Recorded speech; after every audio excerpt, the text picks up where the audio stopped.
Anyway, I'm actually thinking about commissioning someone to take the model that Maru made me. Well, I guess it'd be Maru. Maru's commissions aren't open though. Nobody has like hair commissions, so I don't even know how I would do this. But I'm thinking about getting commissions to add like 2 or so haircuts to my existing models. Now KissF made my original model. KissF does not take commissions anymore, so maybe I could contract someone else. I don't know.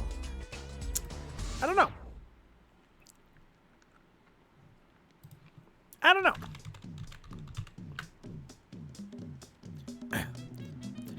I'm gonna be really cryptic with what I'm about to say. I'm doing a big stream. Not a big stream. I'm doing a first class trouble tomorrow, and I'm like, I should invite more people. I don't know if I know anyone else who owns it though. I think I have a full group of 6 right now. I might try and get another few. It's $1 though. I should just buy it for people. That shit's $1 fucking. Should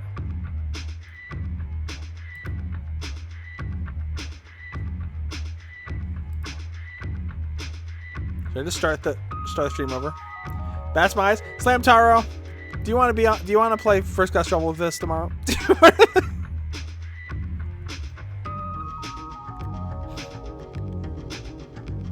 Like dead ass. I was like, I'm too scared to ask people. If you're gonna twist my arm, fine. Fuck you. I don't want you coming.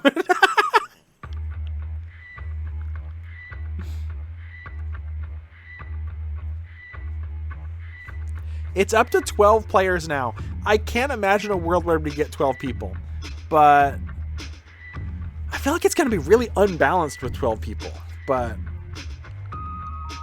I'd love to. Okay. You can totally come tomorrow. I might see if I can get a couple more.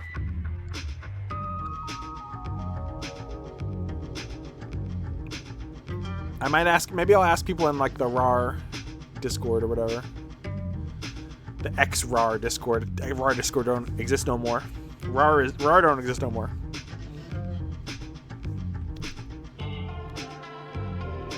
Oh, also, I made a schedule, but I deleted it. I made you a cookie, but I ate it.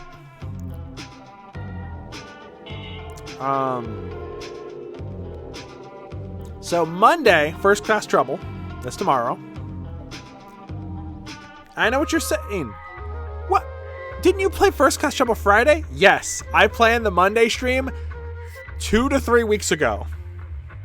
I got invited to the Friday stream, I think 10 minutes after I added everyone in my Discord. I was like, hey, who wants to play First Class Trouble with me?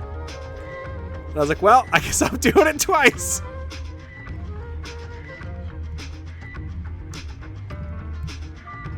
Bro, kill the life.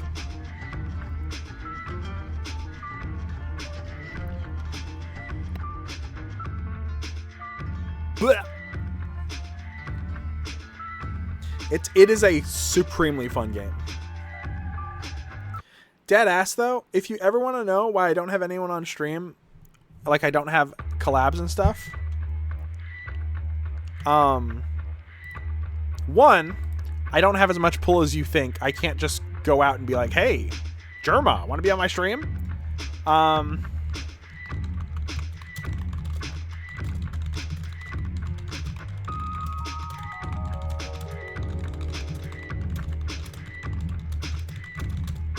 And the other reason why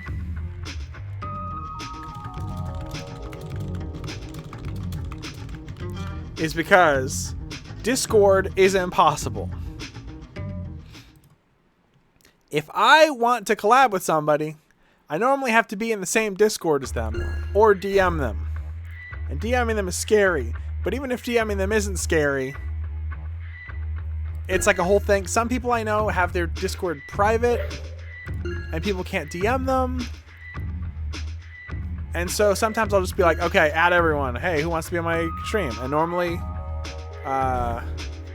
if I have a server that has 50 people in it, maybe one person will reply.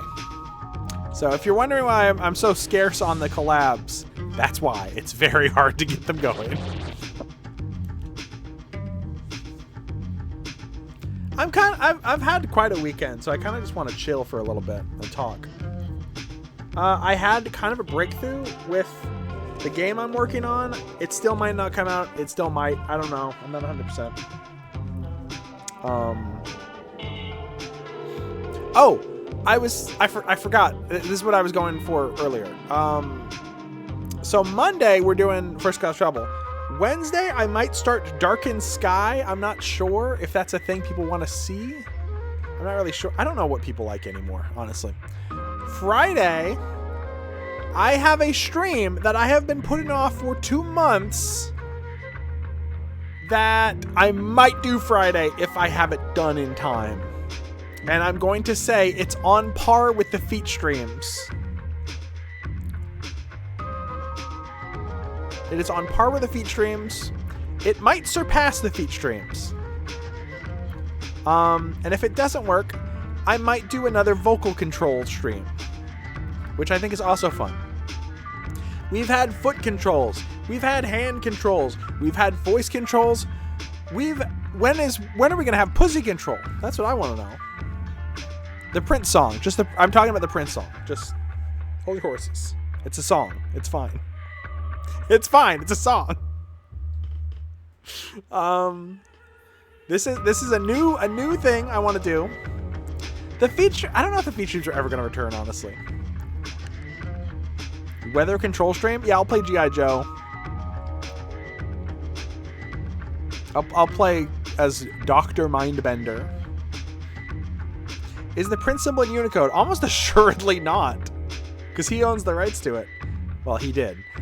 Now his estate does, and he was incredibly litigious. But when you learn more about his life, maybe he had a reason to be litigious. Also, my rent might be going up, so streams might start getting a lot more money focused. That's you know, I might nart stealing more money. Fuck. Just take me out back and shoot me, man. I might start needing more money. I might need to start doing commission streams like Maru does, kind of, or like doodle streams, money-based doodle streams, where like the more money you give me, the faster, or the more time I take on a doodle. Maybe I'll do more of those like marker doodle streams where I do like traditional art. You know, I wish I could do like voice acting streams. People pay me to voice act. Fuck it, just give me money for voice acting. I'll do it. I love voice acting. And also, if you complain about ads, I might just fucking ban you. Because I need money. I really do. Turns out, food costs money. Rent costs money. You know. If you're mad about that, take it up with capitalism, because I didn't invent the system. Assuredly. This is a long intro. I'm sorry, I've got a lot on my mind. I don't know. We might do one case today. We might do 2 cases. Who knows?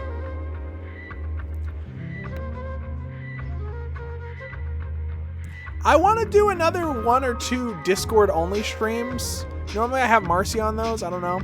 Also, should I ask Marcy to do Deltarune with me this week? Maybe I should do that instead of Darkened Sky. I don't know. I need more games to start. Like, I want to, you know, I play a game for like a month or like 2 weeks or so. I need more games to just start so I don't panic and be like, what do I stream? Okay, viewers are starting to pour in. I can start the game soon. I need to do stuff that viewers can get value out of. Because if I do media share, that's fun. And I see value when I do media shares for other people. But I feel like some people don't see that. But at commission, people go, oh yeah, I want art. I'll give you money for art all the time. I'm just not very good at it, and I'm bad. I'm easily fatigued. And I'm sick a lot, so it's like hard to do art, honestly. What else was I talking about? I was talking about the machine I'm building for Friday. Hopefully that'll work. I might have to be fully on stream Friday, like my full physical form, which is very scary. I don't like doing that. I might just put a VTuber on screen with me. My newest invention. So, Patty the Platypus. I almost just revealed what the stream was going to be. I want to do another voice controlled stream, though. Those are fun. I barely use that. After all this is done, after I'm done with the new stream and everything, we got to finish the Soul Calibur tournament. We finished Bloodborne. I can scratch Bloodborne off the list. I think I'm going to buy a new computer. I've been waiting for prices to go down, and they have basically doubled since I've been waiting. So I think it's time to buy a new one. And then I can start like Death Stranding 2. And what are some other games I wanted to stream on a beefy computer? Maybe Resident Evil 4 Randomizer will work. Well, I have rabbit ears. I could put my rabbit ears on. And I have my puppet. I lost my puppet for like a month. I found it today. I was so relieved.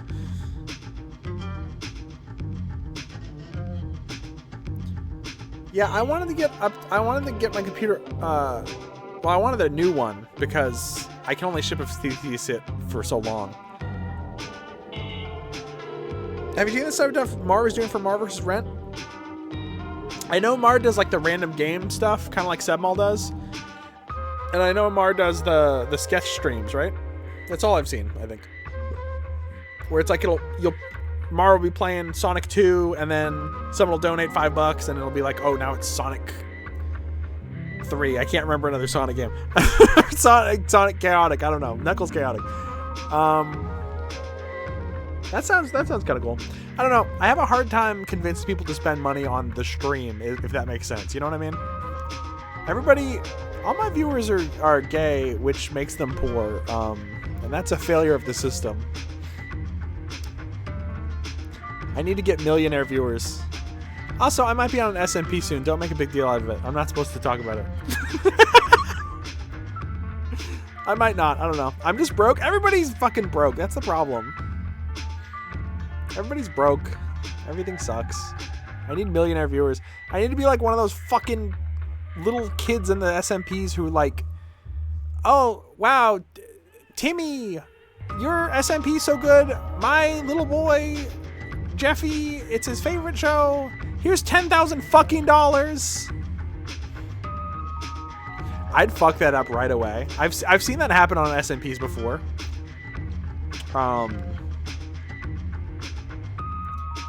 I have seen people get like $10,000 and it'll be like, oh yeah, you really make my boy Michael really happy. Here's $10,000. I would fuck it up though, because I would immediately be like, oh, you're Michael's mom? That's cool. Are you single? You know, if you really want to be cool in your kid's eyes, you know.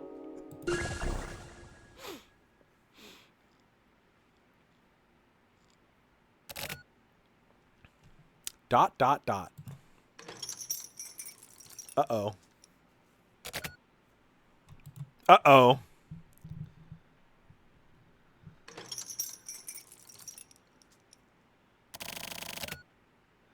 This is a...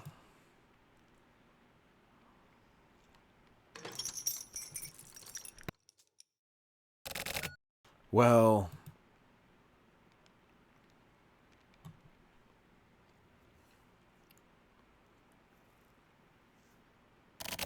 Damn.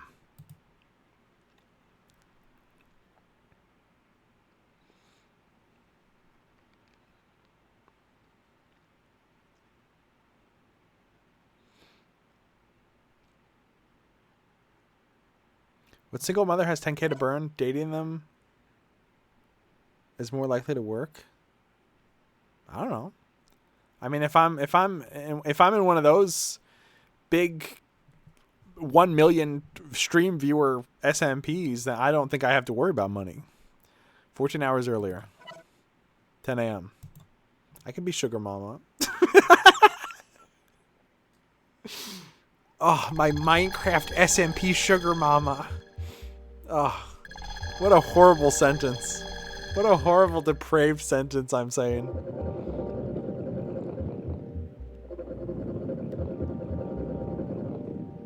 The 10? Dude, her husband died and she got $10.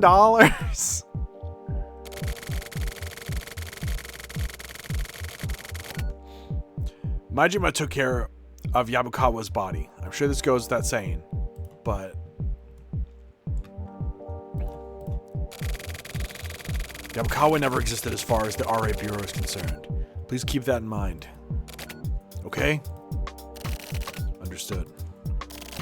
Ditto. Understood. Alright then. Also, Suki. Yeah? We're not gonna let this debt go unpaid. Please leave it to me. This is clearly an assault on the RA Bureau. These actions are absolutely gonna have consequences. And you're gonna make sure that the assholes who did this know it. Adjust them. Adjust the ever-loving shit out of them. I will. This is pretty exciting, Suki-san. Don't get too happy, Asato. Sorry. Also, Sasatani. Yes? I want you working under Suki from today. Suki, you're fine with that, right? That would help. I'm still a bit uneasy with Asato here. Hey, come on now, Suki-san. Pleasure to work with you, Suki-san. That's all. I want you to find out what's going on no matter what. Got it. Okay. Asato and Sasatani, you can go. Suki, wait here. I want to talk to you. Okay, Suki-san. I'll be back at my desk. I'll be off too. Kill? We don't say kill here. We say adjust. This is a new PC murder organization. I don't really know how to phrase it. All right. What do you want to speak with me about? I said what I said just now for those guys' benefit. Suki, this guy we're after, it's probably going to be a real bitch of a job. Chief, do you have some new info or something? No, not exactly. Is it another hunch again? You know it works. My hunches have pretty much hit the bullseye the worse my mood gets. The Reaper's hunch. The Reaper's hunch. That's what they call it. I had the same feeling about Yabukawa, just for a moment. The moment I saw his face. But I couldn't tell him not to move on Kamijo. Maybe I should have stopped him. This probably sounds a little too forward, but I don't think your judgment was wrong in that situation. You don't have anything to... It's okay, Suki. As head of the RA Bureau, it's my job to take responsibility for all of this. Okay. Also, you've already heard this from me plenty of times. But take care of Asato. I know, really. And with regard to this investigation, I know, keep Asato as backup. No. You aren't exactly wrong. Keep Asato on backup as his main duty. But don't tie him down to that. You need to let him move a bit freely. Let him move. If we use Asato as bait... Yeah. It's a bit risky. But I should get results as far as drawing our enemy out into the light goes. Got the okay from up top, too. Chief. Don't say anything. This isn't a request, it's an order. Got it? Got it. Just don't lose Asato. Stay vigilant. Okay. That's all. All right. So is this two separate, like, murderer organizations who both have, like, a kind of hot topic, kind of skater kid as their, like, new ace in the hole?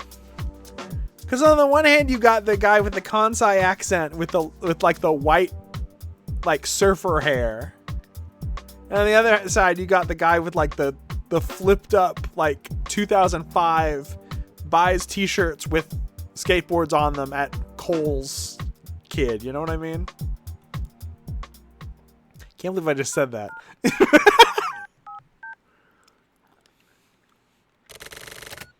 Okay, Kosaka.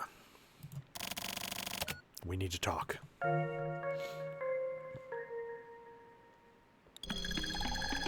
Osato wearing like an elemental shirt or something, and Shiryabu comes up and is like, "Take that off. You don't even know how to skate." They both have Odd Future shirts. Suki-san, is this the place? Yeah, why? There's so many, like, gruff-looking guys. I keep just doing, like, the generic deep voice. And I'm like, that whole conversation, I was like, please introduce a new character who has, like, a lighter voice. I wanted to talk to you about the investigation into what happened to Yabu. Let's hurry up and get to it. First, we're gonna take a break. Huh? Also this. We're supposed to be mourning the dead, so... You can know a man's worth and the taste of tobacco once they become smoke. That's what they say, at least.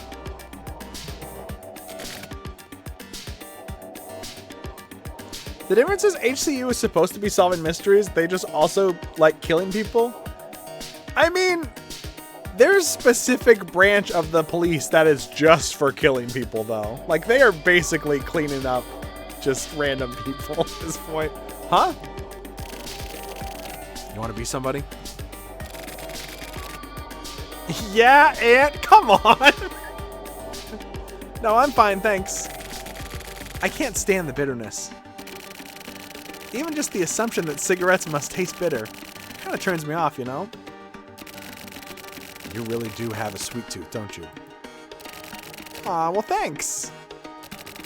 That's not a compliment. I know. What the hell are we even talking about? Okay, then. Mind if I talk about something more serious? Something serious? You? No way. Even I get serious sometimes. You see, when there's a group of people in this world who are ontologically evil, if we remove them, we can make a perfect world, /J. Okay, well, Shiriyabu did walk up to a random, like, security guard last night who was annoying him and just shot him in the fucking, like, chest for no reason. He was like, ugh, this guy talks too much. Bang, bang, bang. Like, he's now gotten to the point where he is just offing people randomly. And that was before he was death filed. Anyway, when we found Yabu's body, when I saw you get really, like, emotional,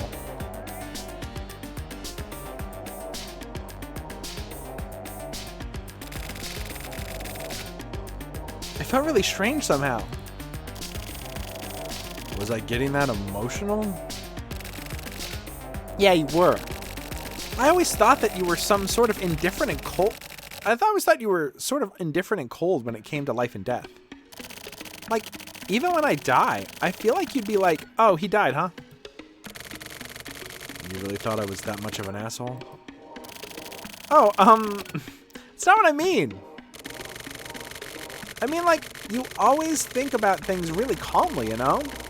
I'm always really impressed by that. How you're able to stay so focused. You're basically right. Huh? I do have a pretty cold attitude towards that sort of thing. Death comes when it comes, that's it. That's pretty much all there is to it. Especially for people in our line of work. Can't think of death as something special. People kill. They get killed. You die, or you don't. People die when they're killed. You go on living. Or you can't. It all comes down to those simple forks in the road. But the last time I saw Yabu-san, we had a lot to talk about. So, you know, what did you talk about? Don't worry about it. What? But that's the important part of Sato. Yeah? We can't doubt our work. We have to follow through all the way. That's all. Okay. I understand.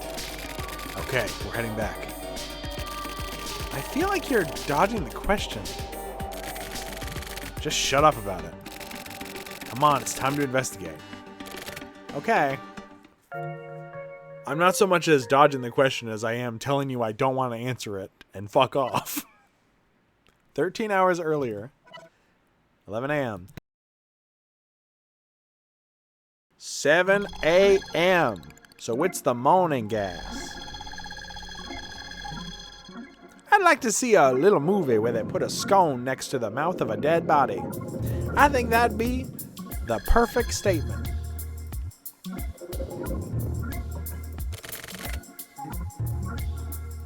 Melody, I need to show you an art piece I bought at Pride today. I realized it reminded me of your streams after I bought it. Ooh, I want to see it. Can you post it in the Discord?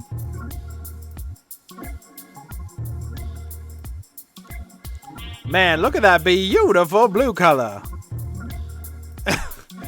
Oh, I just remembered I put 2,000 flushes in the toilet last night. I gotta go see that beautiful blue color. Today already rocks. I'm sorry, I watched that like 2 days ago for like the 5th time.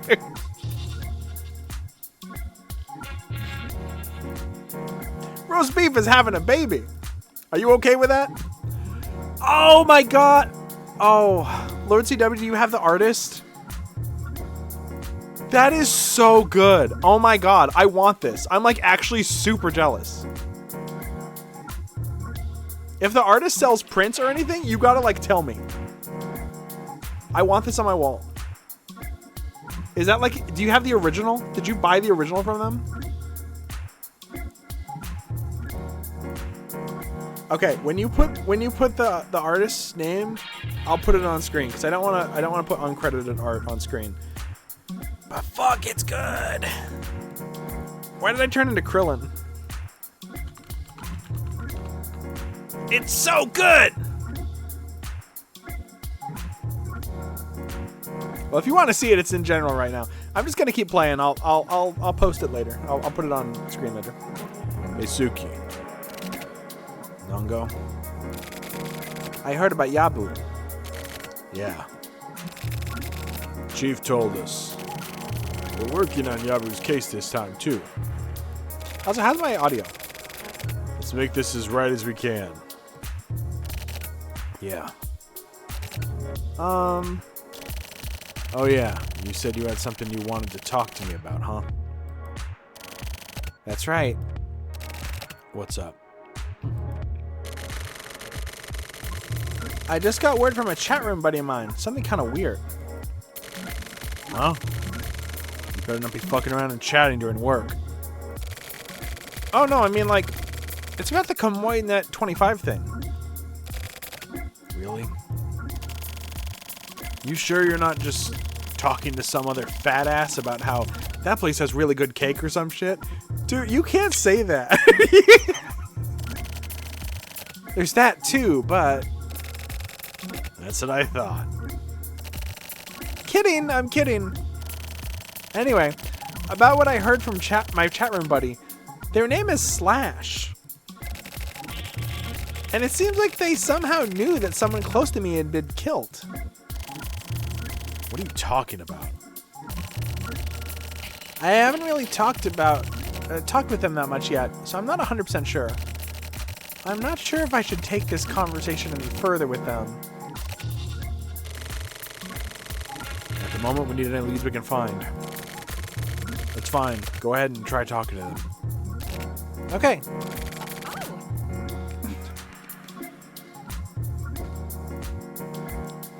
In that case,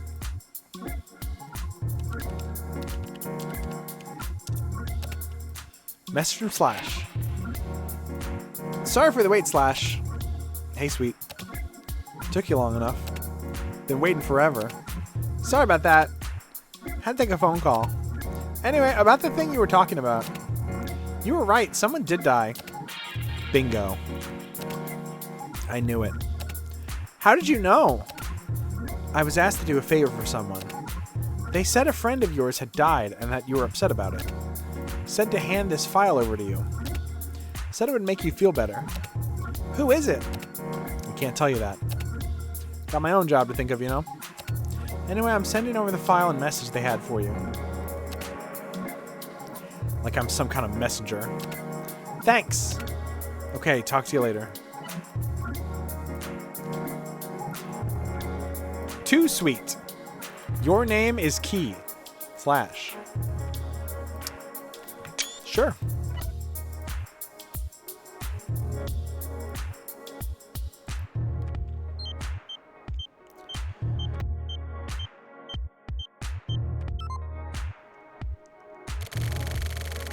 And so that's what I know. Try opening the file. I'll try scanning the contents before unzipping it. Looks like it's just a single text file. Ah, it requires a password. Password, huh? What could it be?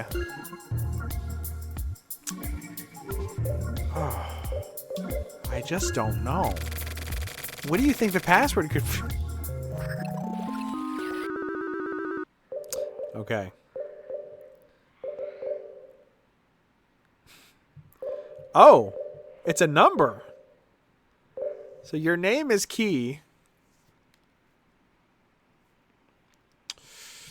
Uh-oh. Is this a Flower, Sun, and Rain puzzle? Hold on. Do I have to write down every letter and give it a number and then... They said your name is key. Well, your name would be Osato. Or Sweet. It's 8 digits. What if it's... Well, I guess there's no T, is there? Fuck.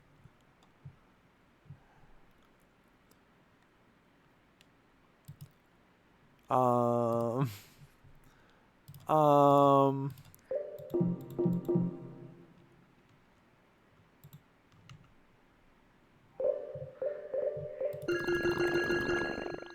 bet it's 00000. What?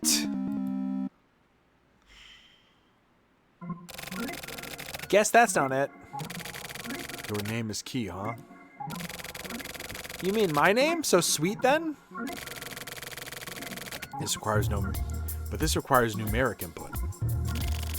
Maybe we have to change the letters into numbers. How? You know, like this.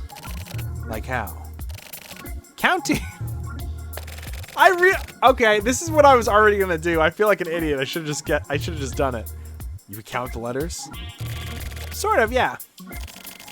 Whatever. Let's try it out. Okay. I should have just done it. Now I look like an asshole. Oh, fuck. No. Okay. He's trying so hard not to tell you the answer directly. I feel like they should give you a less obvious hint first. You know what I mean? Okay, so Sweet is...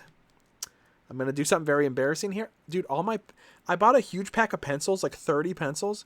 They all have like the smallest amount of lead I've ever seen, and then you have to throw them away. It's frankly quite wasteful.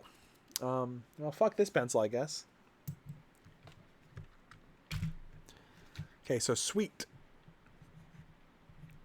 A, B, C, D, E, F, G, H, I, J, K, L, M, N, O, P, Q, R, S. Wait. A, B, C, D, E, F, G, H, I, J, K, L, M, N, O, P. Is that 16? Okay. Q, R, S. So 19? 19th letter? Okay. Sweet is Z, Y, X. Wait. Z, Y, X, V. No. Z, Y, X. V, W. No, wait. Fuck. Shit. Hold on. I'm so bad at this. A, B, C, D, E, F, G, H, I, J, K, L, M, N, O, P, Q, R, S, T, U, V, W. 23rd. Win, get. Yup. Well, E is obviously 5. 5. 5. And T is 20th because S is 19. All right. So let's try 19. Bro, I played Flower, Sun, and Rain. I know what I'm doing. And then I'm going to fail, and it's going to be funny and clippable, and everyone's going to laugh at me. Final answer. That's right, bitch. That's right, bitch. Got it. So what does it say?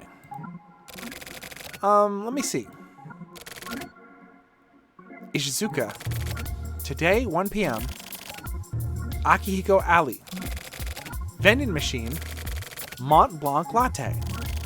That's it. Akihiko Alley at 1 p.m.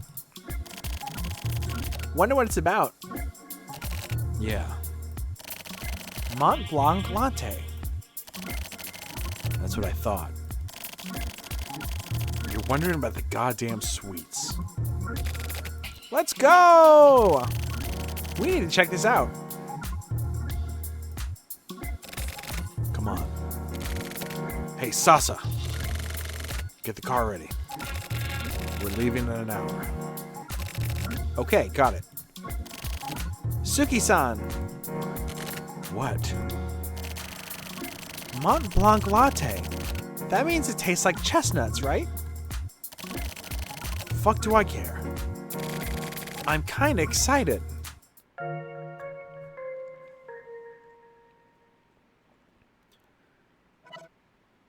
"11 hours earlier. 1 p.m.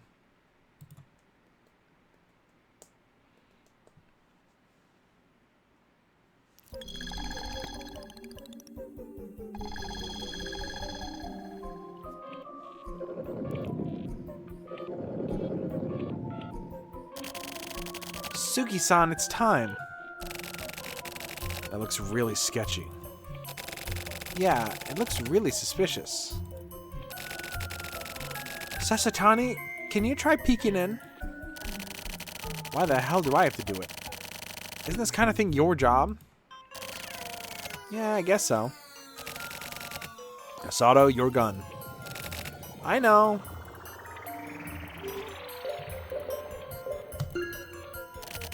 Okay then. Anyone home? Gentlemen, you've come. Ah! Damn, you surprised me. Bang, bang, bang, bang, bang. Who are you?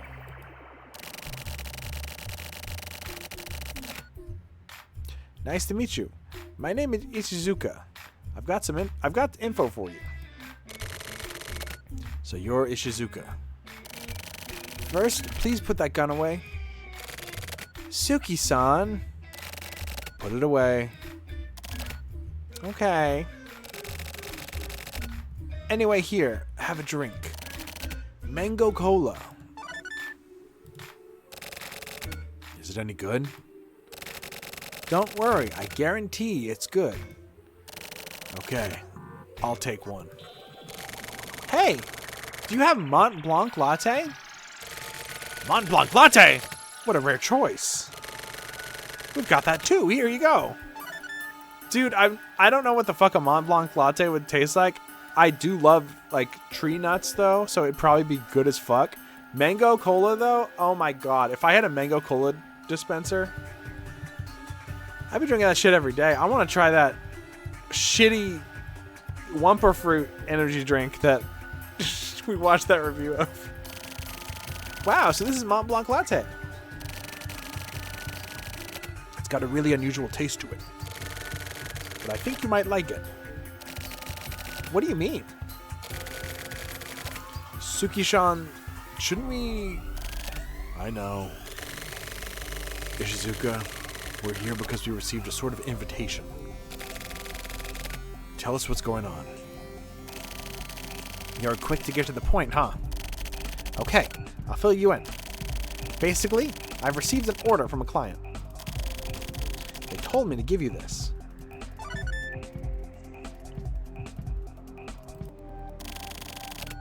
A 1,000-year tea?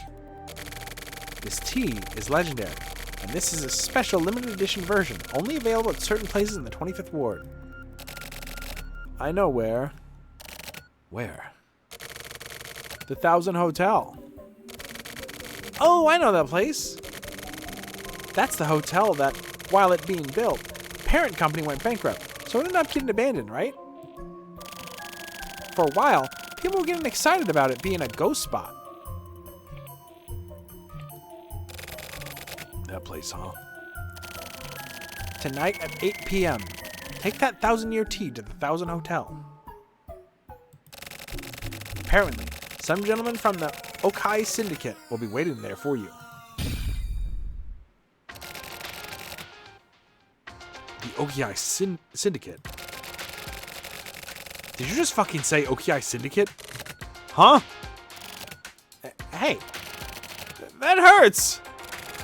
Answer me, motherfucker! Huh? Suki-san, calm down! Acted like you didn't slime 3 people for basically no reason. What's the problem, Suki-san? Yes! The OKI Syndicate! Right? Why the hell is the OKI Syndicate? They were supposed to have split up. Some of the remnants are still squirming around. Here inside the 25th Ward. And those remain are calling on you, gentlemen. I was hired as the middleman. Suki-san. Yeah, I'm fine. Suki-san, what does this all mean? Is this somehow connected to what happened with Yabu? If so, then we absolutely need to... I know, but first we need to go back and calm down. Okay. Alright then, I'll be off. Hey, sorry for getting rough like that. It's alright, it happens often. Oh, and by the way, you get assaulted a lot as a drink vendor? Huh? What? Please take this too. What's this? White coffee. A marriage of white. You're my hero! A marriage of white and black. It's a really bitter tasting coffee. Wow. That looks super bitter.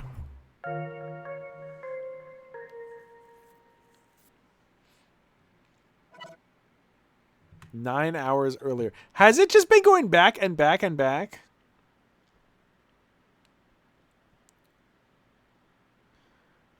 Okay. Looks like this art is from Pazuzu810 on Instagram. Let me get it real quick on screen because it's so good and I'm so jealous and I need to see if I can get I need to see if I can get my barely know her. Need to see if I can get myself a oh my god.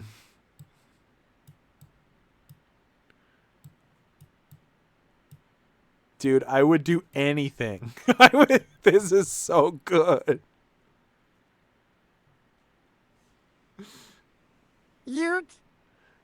This is what life should be for me. The colors are so good. I love the hair. Especially the hair on the red hair one. The bikinis. It's so good. It's so good.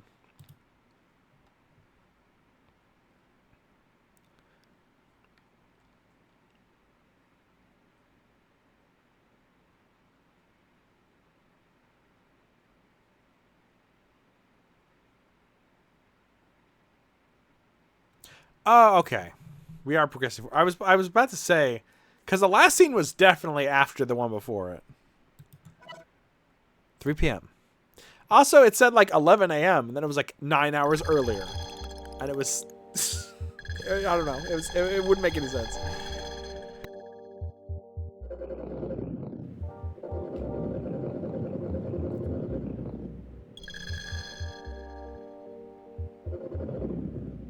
Whoa, this gradient is pretty. Sasatani? Yeah. What is the OKI Syndicate? I don't know either. Oh. You're such a little child. You're such a little boy. Ah! Ichigaya! Ichigaya! What's up, Osato? Are Suki-san and Nango still in the chief's office? Looks like it, yeah. Is something wrong?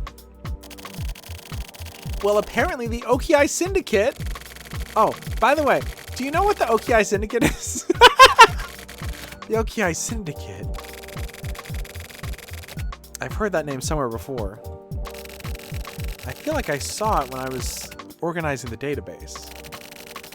Yeah, that was it. Oh, we got an ad in 20 seconds. Asato, Sasa. Suki-san. Suki-san. Get ready. Gotta be at the 1000 Hotel at 8 p.m. Mitsumoto. We're going too. 5 people? I guess the opposition is pretty bad, huh? No, we're just there to back up Suki and Co. We're going in first. Those are the chief's orders. Suki-san, what's the Okiai Syndicate? Sato. Yeah? Forget about that for now. We got an ad. Should I just like take a 2-minute break? I think I'm gonna go to the bathroom real quick. Sorry it's mid scene, but like I don't want people to miss it just 'cause of the ad. I can't take your ticket without being near you. Then come as close as you like. Oh fuck! I didn't mean to do that. Mom! When Freeze and Food and Mom find out that you're so busted, I'm gonna send you to hell. I'm gonna send you to hell forever.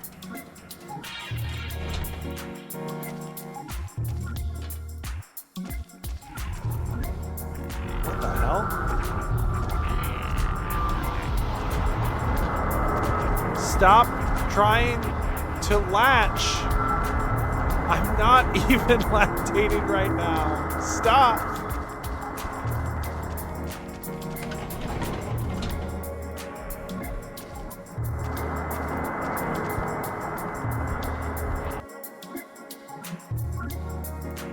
Anytime can be horror time? I'm already a horror streamer. Like,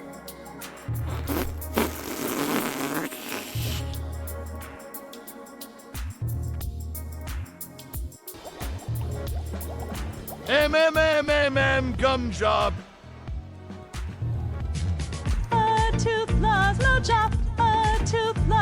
okay, I get it. Both of you, I get it. Okay.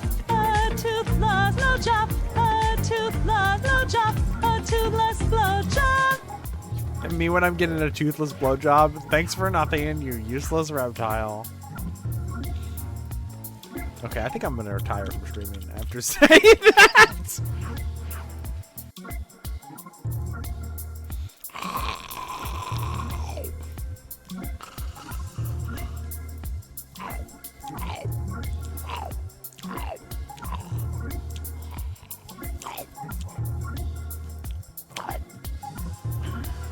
Oh, it's fine.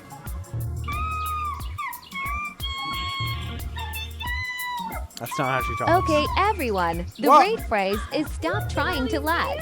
I'm not even lactating You right can't now. fucking smoke here. You're not allowed to smoke here.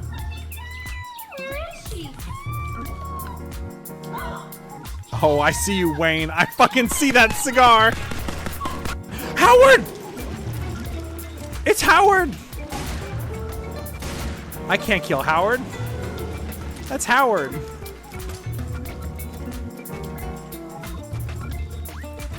Jimmy?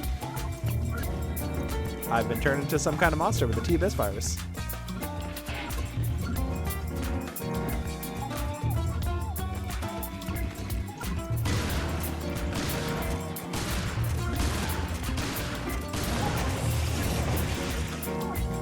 Me? Nobody.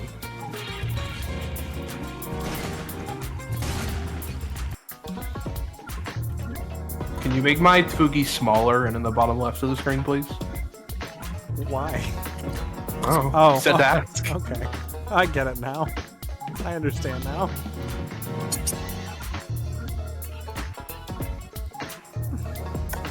How about no? How about you stay over here with us? I really... Human dog, how do you feel? How do you feel, human dog? Are you healthy? Chat, do you think this human dog's coat looks healthy? Don't see any signs of mange. It's got taper-like markings going up and down its body. Its facial skin looks good. Can't tell if it has eyes or not. I'm gonna use this parachute and I'm gonna jump off the building and she's gonna come with me. I think she's gonna stop being a janitor and we're gonna be chefs together. We're gonna be worldwide chefs. That somehow killed her. That's kind of anticlimactic. That somehow I don't know how that killed her, but it did. Okay. You know what? Apple a day. Apple a day keeps the doctor away, so it's okay. We're so caked up. I don't know. Sonic Team just wanted it that way. This is unmodded. When I was a kid, we had cartoons that got 2, 3, maybe 4 seasons sometimes up to 6. Isn't that crazy? Okay, Grandma, time to go to bed.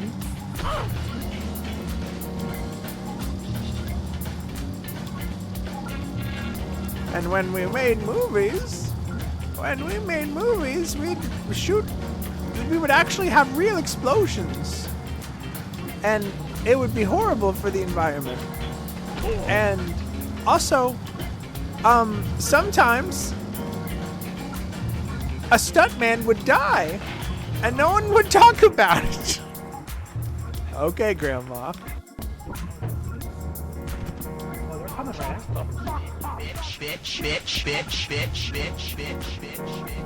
Okay, the mod appears to be working. They don't. Hey, they don't come. What the fuck?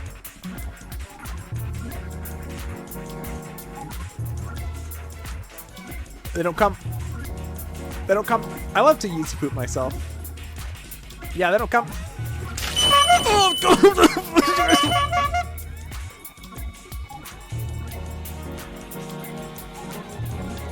Yeah, how does that look?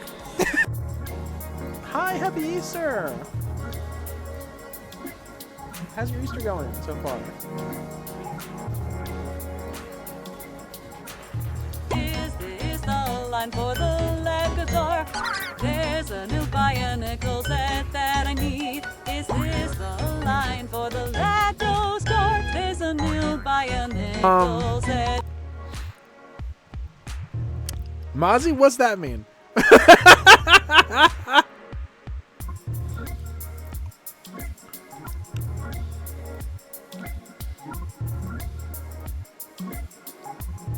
Don't worry about it.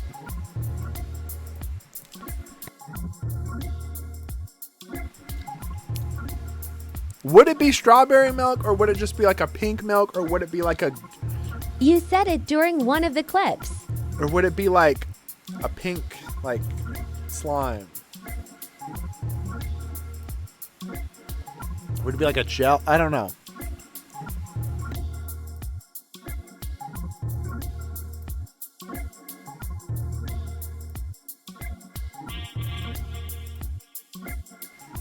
Whose milk are we talking?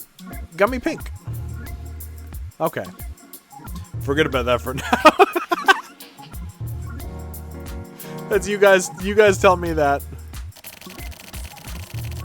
You two, brace yourself for tonight. Okay then. Got it. Got it. Also, get hold of Majima. Tell him to be standing by tonight and to move as soon as he hears from us. Okay. The air. Huh? It feels so heavy somehow. Does it? Did something happen? Nothing yet. But something is about to go down.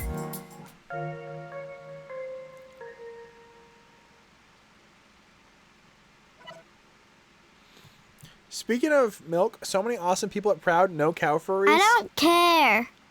Okay, well, don't really feel like that was a very nice thing to say. You know what? Honestly, Mana, kind of homophobic. Kind of, you know what? You're like 7, so I'm not going to get mad, but like, I think you need to fix your heart. So many awesome people at Proud, no cow furries, not even anyone at Print. I have like never been to Pride, and I live in like rural Texas. The thought of your problem with Pride is, they have every kind of furry but cows, is like crazy to me. I'm lucky if I see someone who's like a little fruity once a year.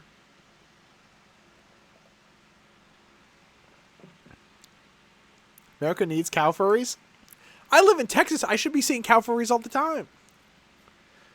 I should be seeing the COW boys of Moo Mesa. I flew out to be here. Yeah, I'm just, you know. Somebody fly me out. We'll go to let's go to Pride together. I've never been to Pride.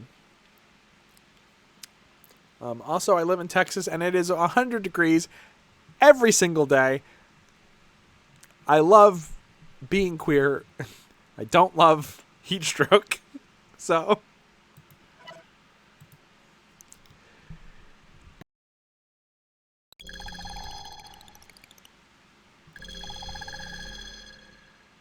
Seaside Park, 5 p.m.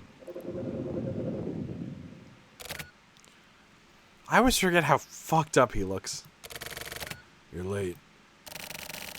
I'm sorry it took time to get prepared. How are the Melody, you should meet the genie who gives you $20 when you say things no one has heard before. Because I never heard those words strung together before. Oh, I wish I could remember some of the sentences from that Drew Langlois video.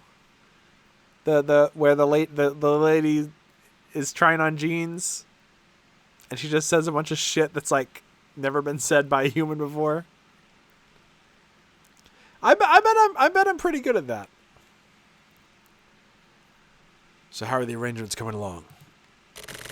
They're coming along as planned. It's going to be done. His awakening. I see. Things are getting really busy here, too. It was a shame about Yabukawa. That couldn't be helped. That, too, was fate. What about Kamijo? Forget about him. Because of him, we've gotten really busy. As much as I'd like to complain. Anyway, leave Kamijo out of it. I can never decide what this guy's voice is. He ran off the board. And he's no more used to us anyway. We'll continue the game with the pieces we have left. Okay.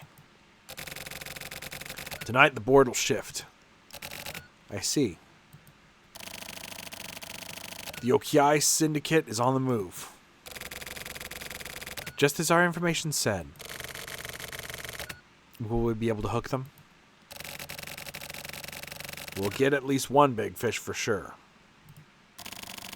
But we need to proceed carefully. Otherwise, we're going to get pulled into the sea ourselves. You be careful. What shall we do?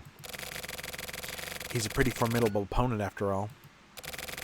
If I die, leave the rest to me. All right, I'm off then. Okay.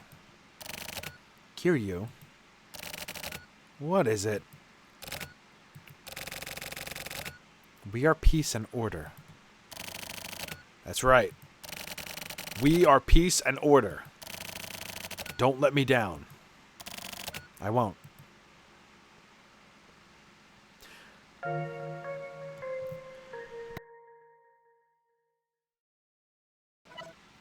Love that hair with that outfit. Thank you!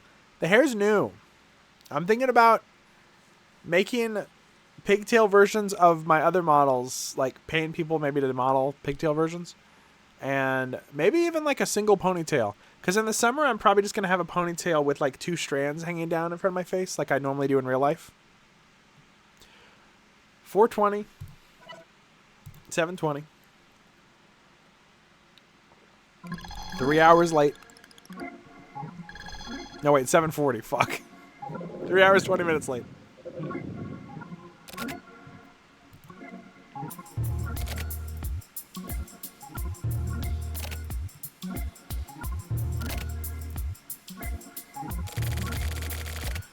This is taking a while. Sure is. Does he even understand the situation? I wonder. Either way, this is taking too long. Asato, how fucking far have you gone looking for a convenience store?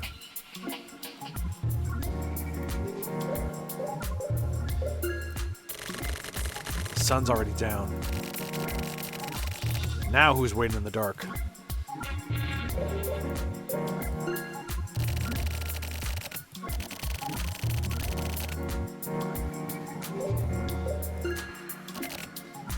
Sasa. Yes? About Yabu. I'm okay now. I lost my composure back there.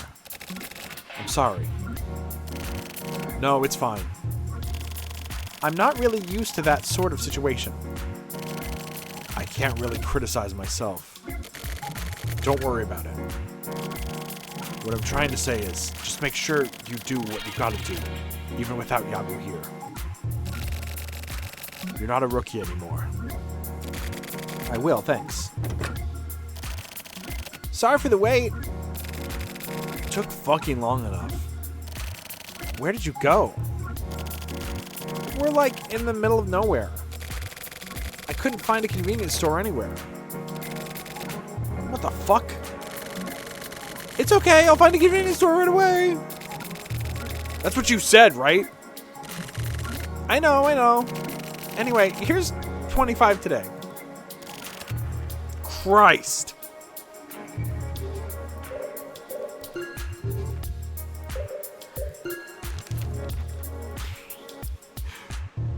Motherfucker, you're the one who wants to read that shit. Why are you getting mad at Osato? Nobody else reads this bullshit. Silverian plan to invade Earth revealed. This paper recently held a contest to decide on the nicknames of the silver shining aliens, the Silverians. We have received the alarming news that the Silverians plan to invade and conquer Earth. They've already infiltrated the government and the entertainment industry and are gathering data under the guise of industry people. We have received the above message, and it seems as though their plans are already in action, according to UFO researcher Bunzo Atsuguru. The Silverians have established a base inside the 25th Ward. This paper plans to find out this base of operations and follow up with further information on the Silverians. Reported by Hatsuo Mikijima. I wonder if there are any of those aliens at the hotel. You're so normal, dude. You're such a normal guy.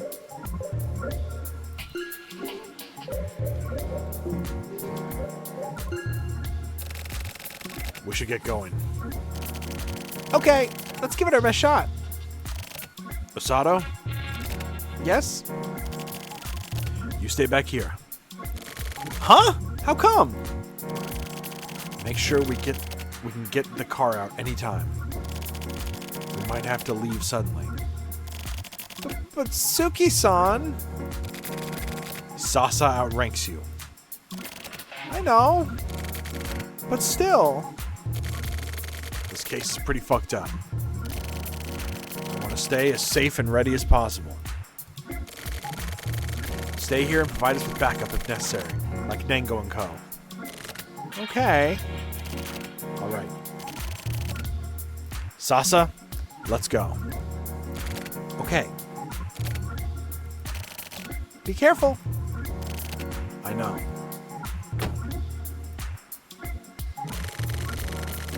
Suki-san, come on, man.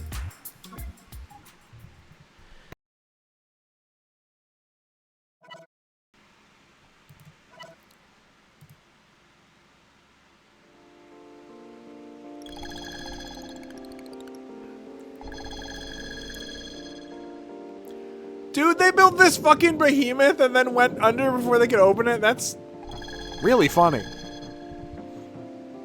I want a hotel. Somebody buy me a hotel. I don't want to like own it as a business. I want to live in it. I can rent out the bottom floor. Sugi-san, are we going in from the front? Yeah. They'll be waiting for us either way. Not much point sneaking in from the back. Sasa, how about this door? It's locked. Oh, but there's a control panel here. The kind used to scan things. Scan, huh? In that case, I'll use my favorite toy, scanners, with a Z. I'll scan this soup can, and it will spawn the Scythe alien. I don't know any scanners monsters. I'm sorry, I'm a fake fan. All the scanners fans are gonna be really mad at me. I guess we can scan 1000T. I was joking about scanning a product. Hey, it worked. Huh? Suki-san, it needs a number to be inputted too. A number? How many digits? It looks like 4. Well, that's easy, isn't it? Huh? Think real hard about where we are.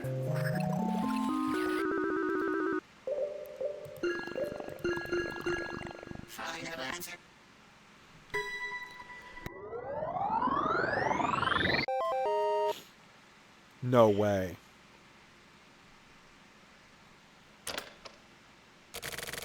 Okay, let's go. Okay.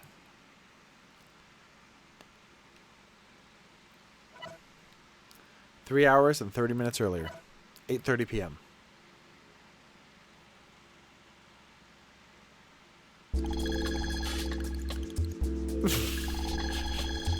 Don't say it. Don't say it. Don't say it. This is the Backrooms. Really huge. It's almost like a maze.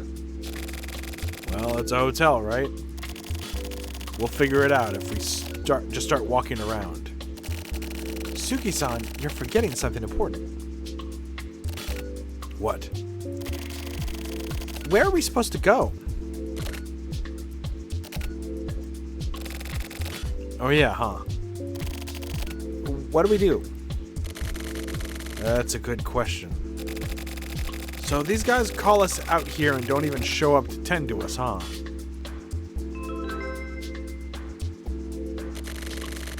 My apologies, Suki-san.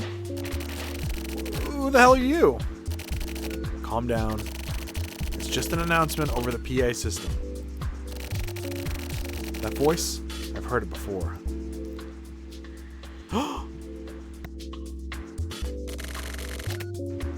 The translator. This is the translator? Sorry for leaving so suddenly earlier. I'd like to take the time to speak properly with you today. Hey, motherfucker, you hear me? Yes, loud and clear. How exactly are you and the OKI Syndicate connected? I'll explain once we meet. Actually, once we meet, you should be able to work it out yourself. What the hell does that mean? Can you come over this way, please? Where do we go? It's a PA system. It's non-directional. Keep moving through the hallway. You're in now, and you'll come to a staircase going up. Please come to the 25th floor. By the fucking stairs? I'm sorry, but the elevator is currently under construction. Anyway, I'm in a room on the 25th floor. For now, please come up to the floor. I'll guide you along once you reach the 25th floor. Okay. Oh, one more thing before you come. I've taken the liberty of arranging that hallway specially for you. It's become quite the attraction. Attraction? I figured simply meeting each other wouldn't be much fun. It's important to make things fun, you know? This son of a bitch. I'll be waiting. That's why the game is called the 25th floor! No, it's called the 25th floor, never mind. Suki-san. Man, this JOI is weird. I guess it is pretty weird. It's awesome, we're going. Okay.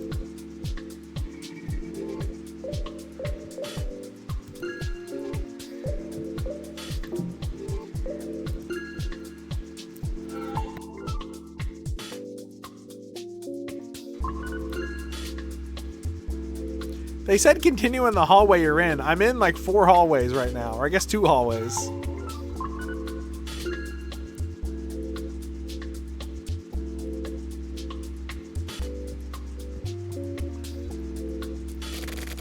Hey, isn't this the entrance? Return to the starting point, huh? If this is supposed to be some sort of attraction, the least he could do is give us a goddamn hint. Why is it literally the Backrooms? This is supposed to be some sort of attraction. At least he could do is give us some goddamn hint. Can you get your foot out of my eyeball? That hurts really bad. Saucy, you feel that? Sort of, yes. It's like the entire floor is squirming or something. Yeah. It's like it's moving. Like it's alive. It's really funny. This predates the Backrooms by probably a few years at least. It's like, what, 2007, 2008? But you can't be like, oh, this inspired the Backrooms. Like, the Backrooms ripped it off. Because the Backrooms was a photograph of a real place. This is supposed to be some sort of attraction. The least he could do is give us a goddamn hint. Do I have to drink my fucking cola? I don't feel like drinking this right now.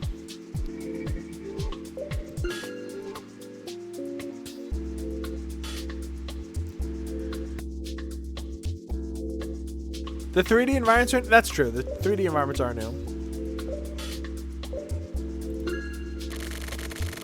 I don't feel like drinking this right now.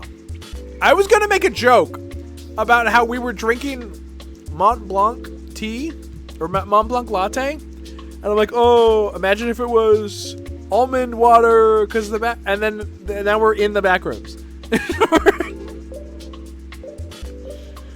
I've complained about it before, but the almond water thing is frankly the stupidest part of the Backrooms. I hate that shit.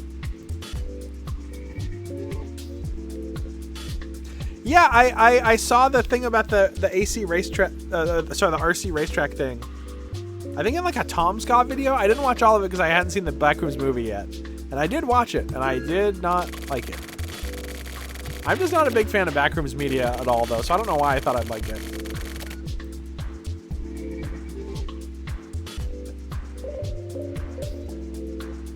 Does the Labyrinth count as a Backrooms? That's true.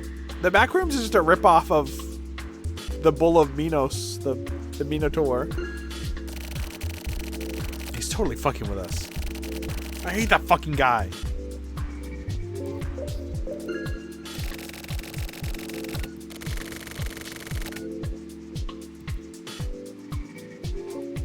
It's just a ripoff the WC. Dude, I've done every option I have.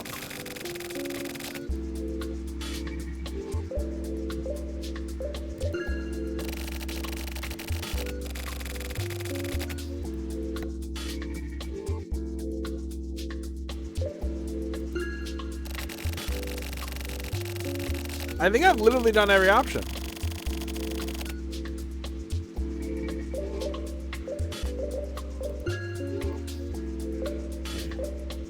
Mont Blanc. Let's drink the 1000 tea. Huh. Oh, I guess I forgot that one. Huh? This. What happened? Sasa, check this out. The barcode. What about it? Below the barcode. Below it? Ah! Yeah. The letters underneath the barcode. You don't see this every day. North, east, west, south, east, north, north, east, north. It's made up of the same 4 letters. Is this maybe... According to the new compass on my watch, straight ahead is north. This is it. Yeah. This is it, Luigi.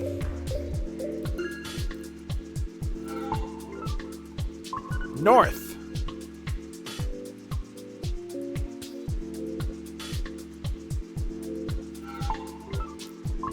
East.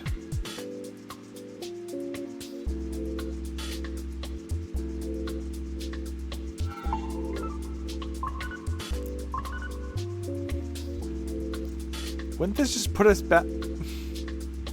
Whatever. West.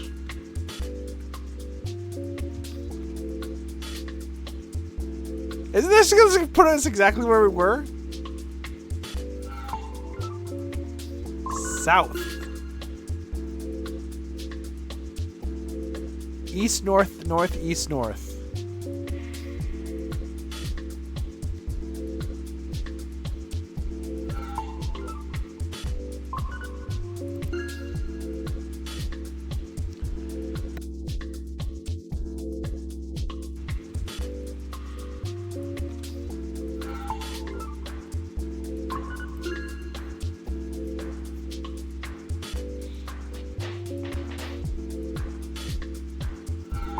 Did I accidentally do one too many? Fuck, I might have done one too many.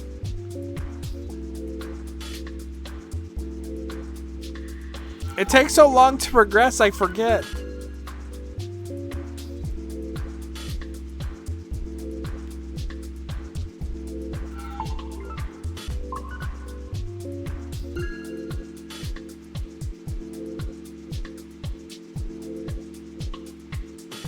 Oh, never mind, I did it. This is the door to the stairs. Alright then. We're going up.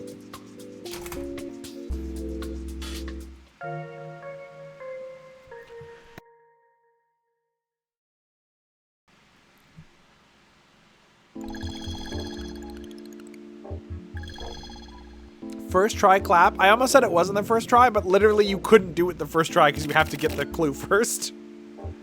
Radio. Ocelot. Tambourine. Electricity. Yak. Key. Shit! I get Y again. I lost. To who? To myself, I guess. Shit, who cares? This is actually pretty boring when playing it by yourself. Making me wait here when we're like right in front of the place. Sasatani may outrank me, but I've been Sugi-san's partner longer. So he outranks me, but I kind of outrank him too in that aspect. So even though they both outrank me, they only half outrank me. But put together, I guess they outrank me by 1.5? I don't even know anymore. Screw this. I'm going in after all. I can't take it anymore. I should be able to sneak in from the back without being seen.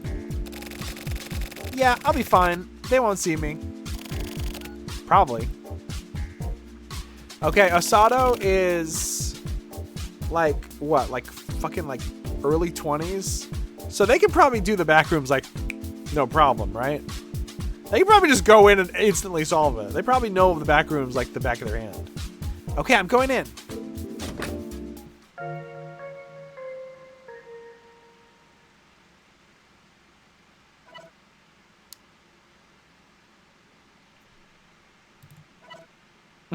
R.I.P. Osato. No, bro. 25th floor hallway.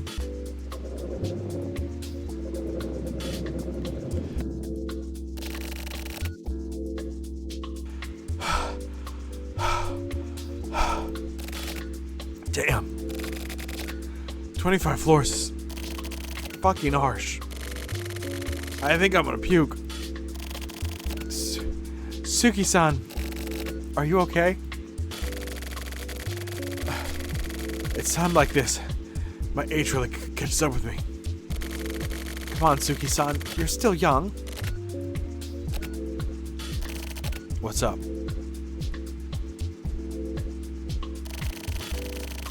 That door is the only one open, isn't it? Looks like it. Maybe that's the room.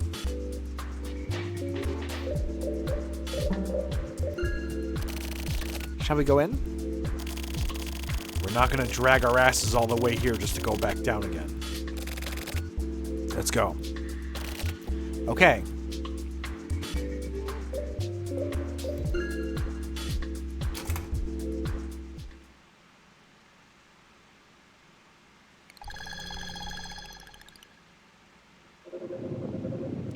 Ah, fuck, I missed dialogue. Sasa, be careful. Got it. I've been waiting, Tsugi-san. The translator. We don't need to use that name anymore. My name is Mitsuki Haijima. From now on, please just call me Heidi. Heidi? Hey, is it Heidi? Would that be Heidi? Heidi? I don't actually know. Okay, never mind. It's Heidi. You sure don't look like you're from the fucking Alps. Oh, really? So why don't you tell us what the fuck is going on? The Alps? Well, different spelling, but like Heidi would be like a Swedish name, wouldn't it? Well, there's too much. But I wanted to introduce you to this gentleman. Who? You motherfucker. You're still fucking alive?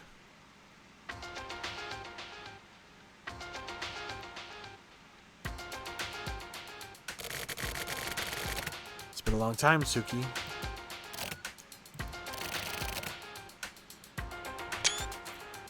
Now I get it. So you've been controlling the Okiai Syndicate. You fucking piece of dog shit. Hey, come on now. Calm down. We haven't seen each other in a long time. We've got plenty to talk about, don't we? I don't have shit to say to you, asshole. I'm gonna kill you. And I was thinking you'd grown up. You're just as short-tempered and fussy, huh? Fuck you, Shigino. Fuck you, Shigino. You're gonna die. Hajima? I can't even greet this guy, let alone talk with him like this. Yes, he's a bit rough, but I'm getting my payback for all the shit back in the day. Hey now, Suki. Behind you. What?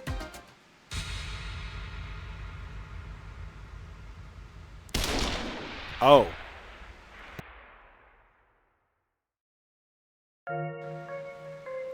Now it makes sense why Osato didn't get to come in. 2 hours and 40 minutes earlier.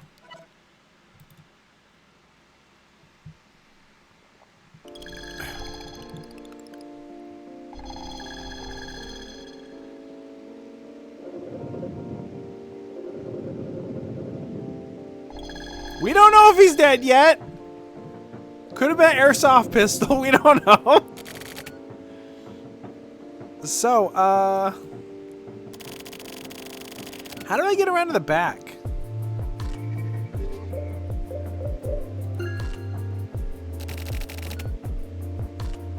Is it this way? Osato! Nango? What the hell are you doing? Suki ordered you to stay back, right? Yeah. I feel like he may have mentioned something like that, or maybe not. You fucking idiot. You just got bored waiting there, didn't you? God damn it. Sorry. Nango. Yo. Ah, Mitsumoto. What are you doing? Sorry. So how was it? It's impossible to get in from the rear. The door opening mechanisms are all broken. So our only way in is the front. Hey, are you guys going inside? Did they call for backup? No, not yet. We're preparing to go in once it hits 10 o'clock. Hey, Mitsumoto. Don't fucking tell him. At this point, hiding it would be pointless, wouldn't it? You need to take this stuff more seriously. So, you're not just waiting here like me. We're leaving you here. Just so you know, this wasn't my decision. We're just doing what Suki told us to. I want someone to stay back with the car. So the rear is all locked up. Sasa has been in this shit more times than Osato. So I want to bring Sasa with me this time. But if we just tell Osato to wait here, he'll get upset. That's what he said. Suki-san. Anyway, you stay back here. I'm going. No No way. I'm definitely going. I said no. Suki-san is gonna be pissed. That's fine. I don't care. I want to have a word with him, so... Fine. You're so fucking stubborn sometimes. Awesome. You don't mind, do you, Mitsumoto? I'll leave it up to Nango. Okay, then it's decided. Alright, let's go. Let's move it. Well, I guess Suki will understand.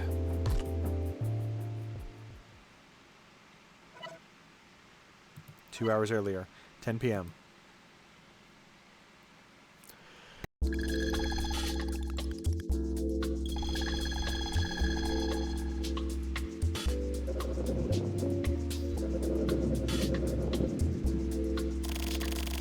This place is big. It's no wonder the parent company went bankrupt building a place like this. The timeline isn't going back. It's counting down to, I think, midnight? Nango, Suki's ID signal is coming from a higher floor. I believe it's somewhere on the 25th floor. Okay, let's find a route to the 25th floor.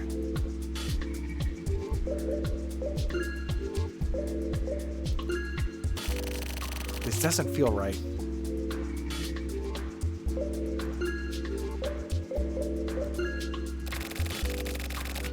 Nango, I've got a question. What? Keep it short.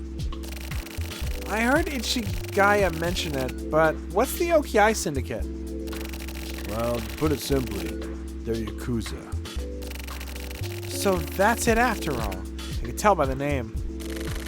Suki-san reacted really badly just from hearing Okiai Syndicate. Does he have some sort of connection to them? Oh. So you haven't heard yet, huh?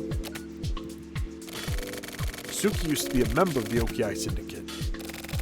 What, really? Yeah. He was down near the bottom of the ladder when he was with them. Now that you mention it, he does sort of have a gangster feel about him, huh? Former, that is. So why did Suki-san join the RA Bureau? That's, ask him yourself.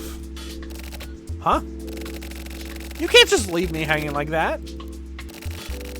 This isn't the time to be laying out this fucking life story for you. Well, yeah, I guess.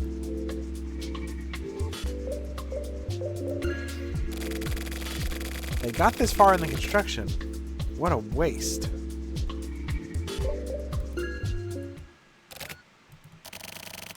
Who the hell are you? Oh, okay.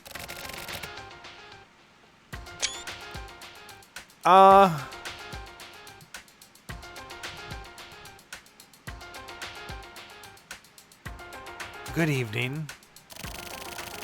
What the hell are you guys doing in a place like this? What about you, huh? Yeah. We're like security guards for this hotel. That's right. We stopped intruders like you guys and killed them. Well, that sounds like real hard work. Nango, I know these guys. Who are they? They used to work for the HC unit. Apparently, all of the processing got them all fucked up mentally, and they basically turned into loser serial killers and were kicked out. They're garbage. You've got quite a mouth on you, huh? Good for him, he's so energetic. So now they work as rent-a-cops, huh? Kept by the Okiai Syndicate like monkeys? What's with the recession and all, it helps. Good pay, too. Nango. There are a bunch of what are clearly street punks, too. So they have a whole pack of security guards, huh? The security must be excellent. Anyway, let's cut the chit-chat. You guys ready to die?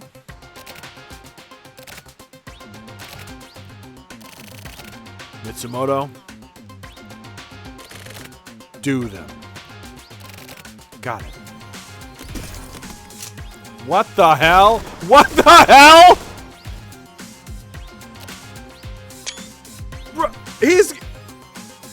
He's got some kind of like perfect dark gun. Wow, pretty flashy, huh? All right, you lot. Quit flinching like little punks.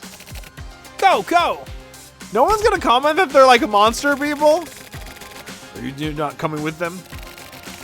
Mentally disturbed rent-a-cop losers? We don't need an invitation. We're going. Okay then, how about I take on this guy over here? No thanks. Ooh, being told no just makes it all the more fun. Damn.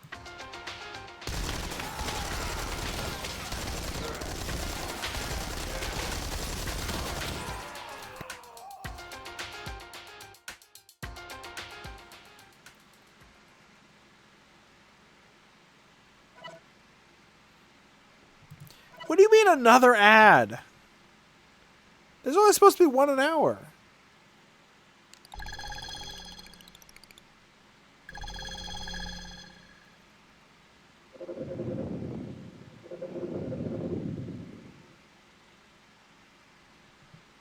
See, he's fine. Ugh. Where am I? Suki-san, are you awake? Sasa. Hey, what the hell's going on? Sorry. This is what's going on. I really screwed up. Can't believe I never picked up on it till now. This goddamn traitor. Well, I put a considerable amount of effort into it. After all, infiltrating the RA Bureau is a life or death matter. Why haven't you killed me? I mean, you're going to disappear shortly anyway. But before that, there's someone who'd like to meet you. So I had you put to sleep for a little while. Me? Who is it?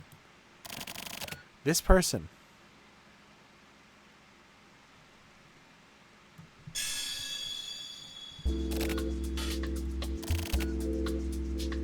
Ishiki. Suki. Never thought we'd be meeting like this. Since the moment I heard the name Okiai Syndicate, I somehow just knew you'd be involved. But you were the last person I wanted to see. Ishiki. The hell is this? What is Shingo doing here? And what the hell are you doing here? Why? Why? Now, Why? put this Suki to sleep, will you? I'm here because I'm lending Shingo a hand. Why would you help him? What, you can't tell me? Suki. After all this time, I'm not going to try and make excuses for the past. But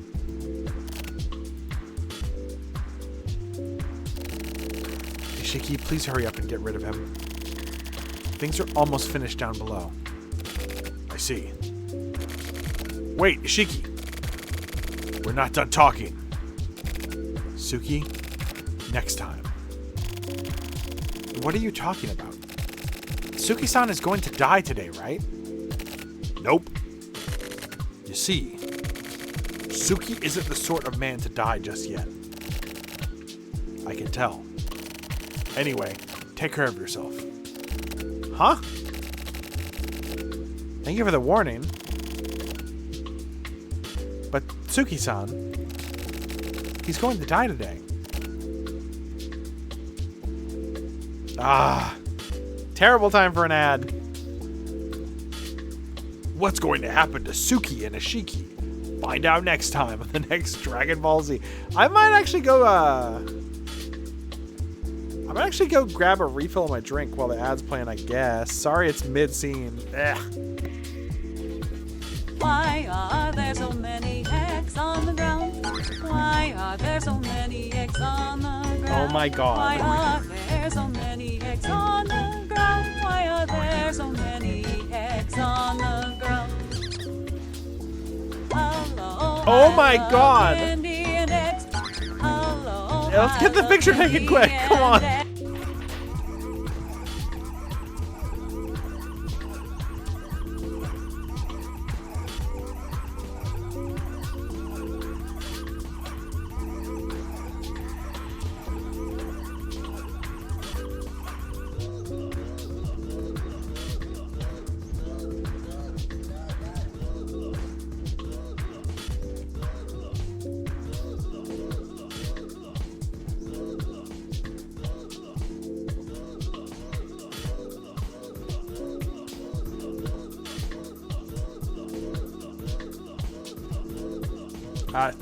Time to get serious. We're playing a video game. Out.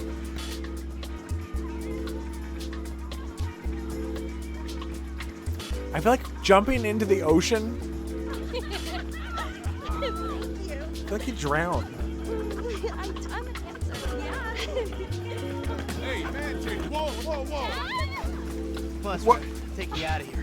Dad, you're embarrassing me. These are my friends. Yeah, you're embarrassing her, dude. They're shooting porno here. They shoot porno all over town. Mom rented our house to them. Anyway, I'm gonna take my cock out. Take a piss. Okay, great. It's a good thing our lower bodies are off screen. Yeah. Let's just. I don't know, Dahlia drew like a whole lower body that's completely naked on all these. Let's just blast piss at the mummy. But mine, because totally. I don't have one, but it's fine. Sorry. I got that about this clip. hashtag pussy. Jesus Christ. Can you put, Valgungo in my chat says, my sweet elder Italian grandma is hearing this. She's crying now. Sorry about your nona. Why did you specify Italian? blah blah blah blah blah. See you. Hey. Shiki. Hey.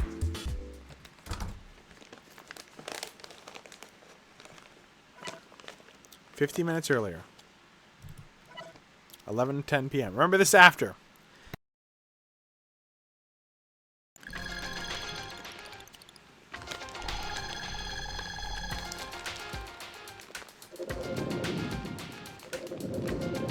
These guys are like Earthbound enemies.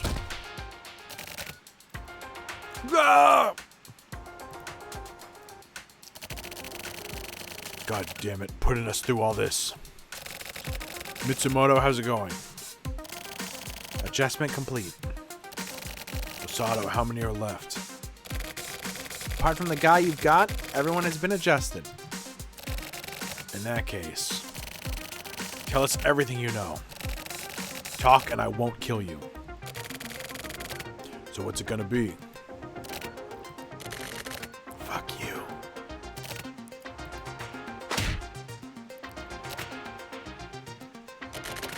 Damn. It went to the solar plexus. That looks like it hurts. So what's it gonna be? Like I said, fuck you.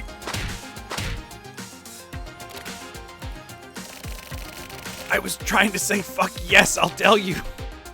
2 to the solar plexus. And the angle's just right too. What's it gonna be?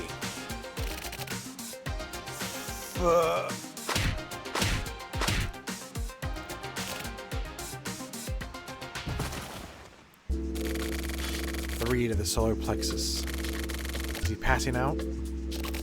Actually, it looks more like he's fainting in agony. Looks like we got a real tough guy here. What do we do? Mitsumoto, contact my Jima. Have him clean up the bodies and collect this guy. Understood.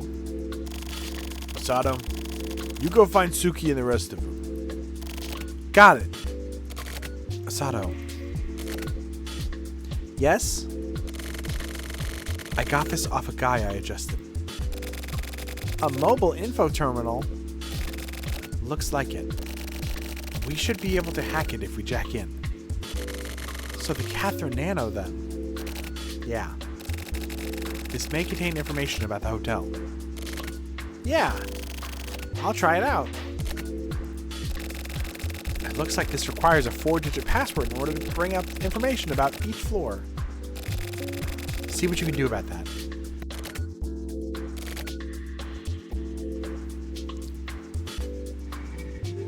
It's a long-ass chapter. So, what's it gonna be?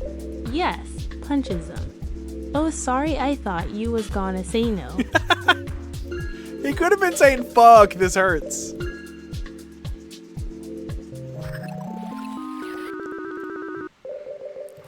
$1,000.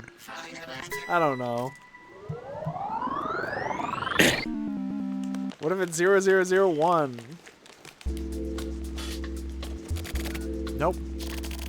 Info for the first floor of this hotel.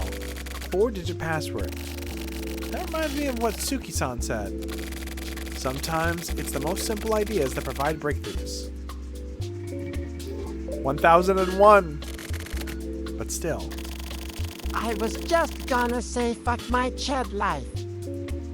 The cleaners must have a really hard job.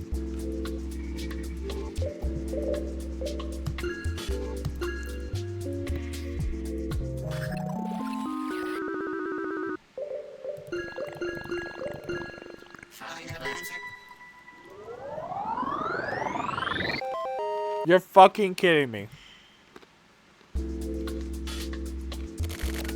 Awesome. I got it. Damn, this route's gonna be a hassle. For now, go hook up with Suki and Co. We'll check out the rest of this area here. Okay. See you in a bit.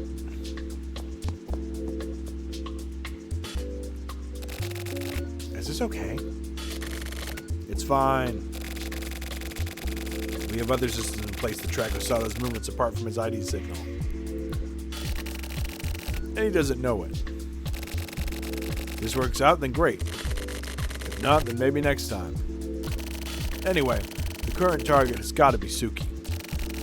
As for Osato, we'll see what happens. Did Suki-san know about this too? Yeah. The fact that the name OKI Syndicate was thrown out there, that means they've definitely got Suki in mind. So Suki's out in front, and he wants to check out the people keeping busy in the shadows. That's how the chief and I see it. I wonder if Suki-san's still alive. Who knows? But he's definitely not the type to just up and die peacefully.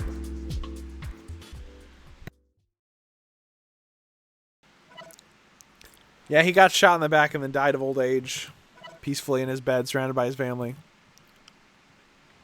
At the 25th floor of an abandoned hotel.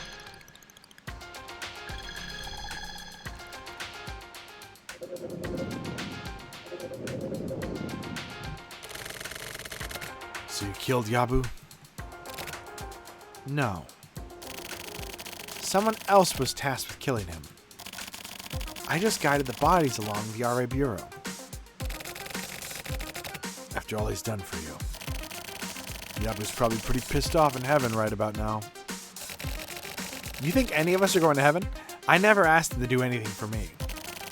Yabu decided on his own volition to take me in. Oh, did he then? Either way, the RA Bureau sure has gotten soft. Letting a joker like this slip into the pack. I think I deserve a compliment for that. It was really hard work, you know. You shot me. Like today, I had to pretend to be Slash in chat, which was hard enough on its own. I had to find a clear route to get in without being traced, cover my tracks on all that. So that was you, huh? Well, I did take the liberty of borrowing the name. Sounds like a real hassle. I didn't know who Slash was before that, so you could have picked any name. I don't know why you picked that. But you had plenty of opportunities to take me out. I proposed as much myself. But, you know, we have our goals and all. The thing is, Heidi likes this kind of thing, with all the acting and drama and whatnot. Who the hell is he anyway? Why is he working with Shingo? Shinjino. More importantly, why the hell is Shinjino even here? And Ishiki. Come on, answer me.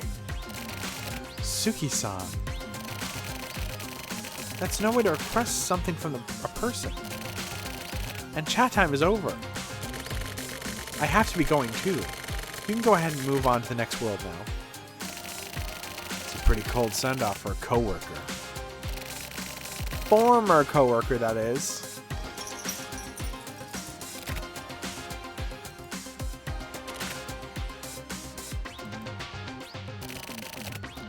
This is well, shit.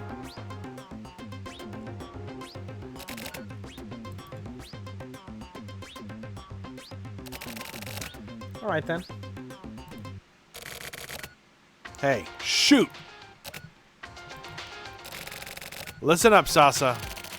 The RA Bureau does not abide traitors, no matter what. However useful they may be, traitors are rewarded with death. Are you really threatening me now? Suki-san, that's not a good look on you. So you're prepared, right? They'll stop hesitating. Shoot! I know.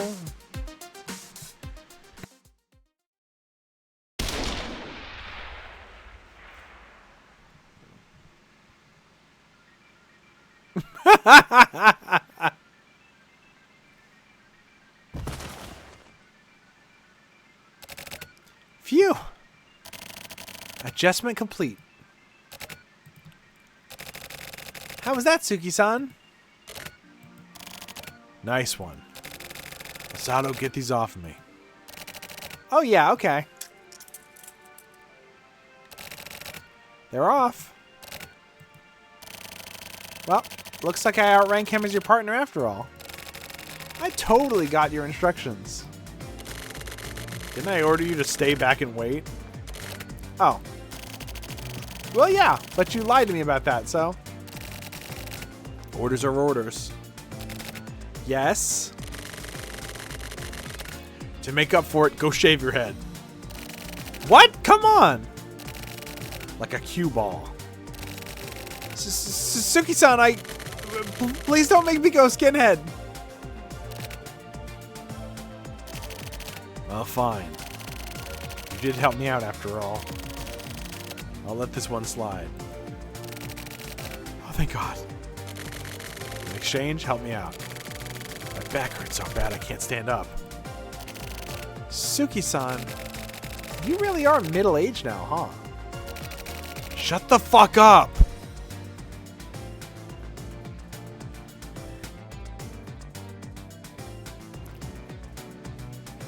Aww. Walking up 25 flights of stairs really took its toll. I'm fine. Whatever.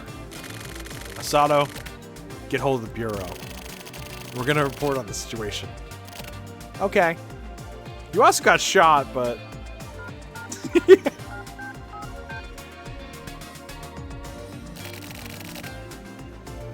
Hi, it's Asano.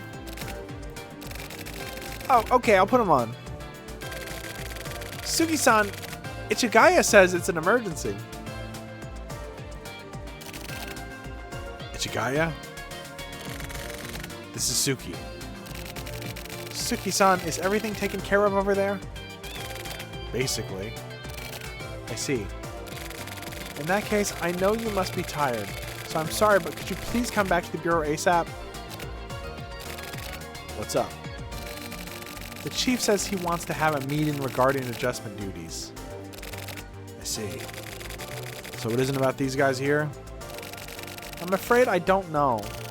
All I know is that it's regarding a target for adjustment. Who's the target? The name is...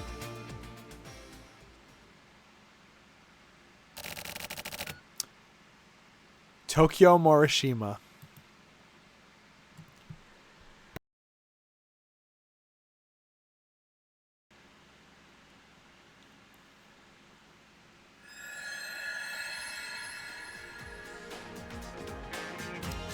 Oh, fuck.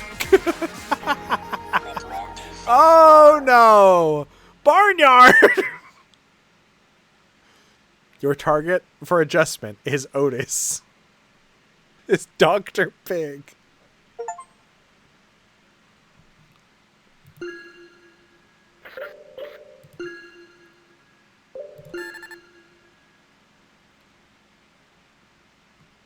That game is so funny if you go by branch and didn't know Tokyo was there. Yeah, that would be pretty funny. That would almost, like, I was going to say that would almost be, like, such a cool reveal if we didn't know Tokyo was here. But the chapter is called Placebo. Who else would it be?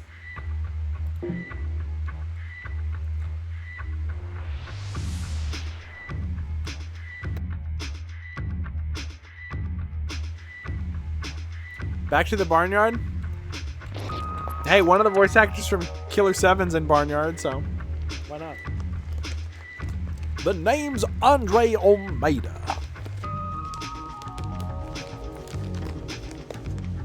These guys have energy to spare. We're talking guys who beat off 4 times a day.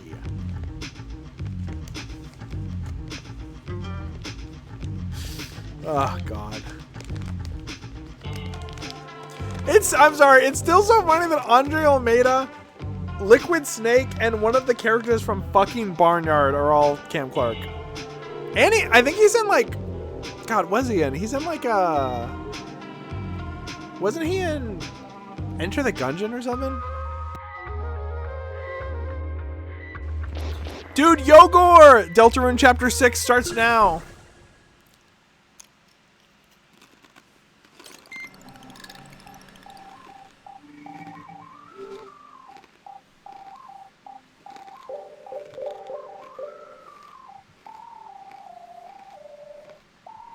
Cam's one of those actors and everything. He's also in God Thumb. The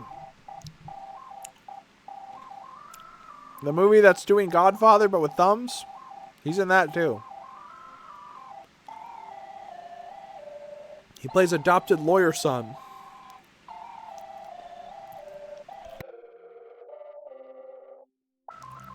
I don't know. Monsters are big and scary and tricky to clean up after. Didn't need to know that one. Yes, you did!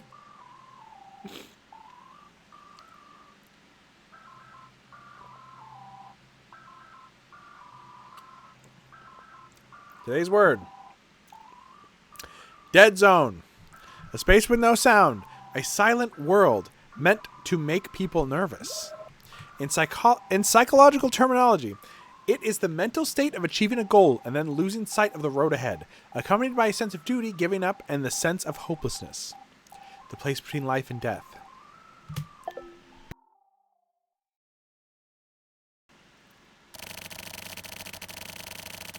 But either way, your true nature will be revealed, and you'll have no choice but to act. Really? But I still can't believe that I'm capable of something like that.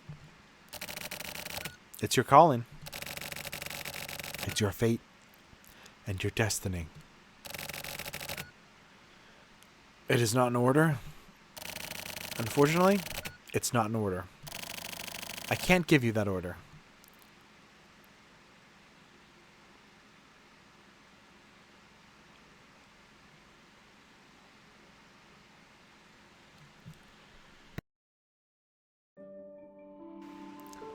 Stars of Clobins.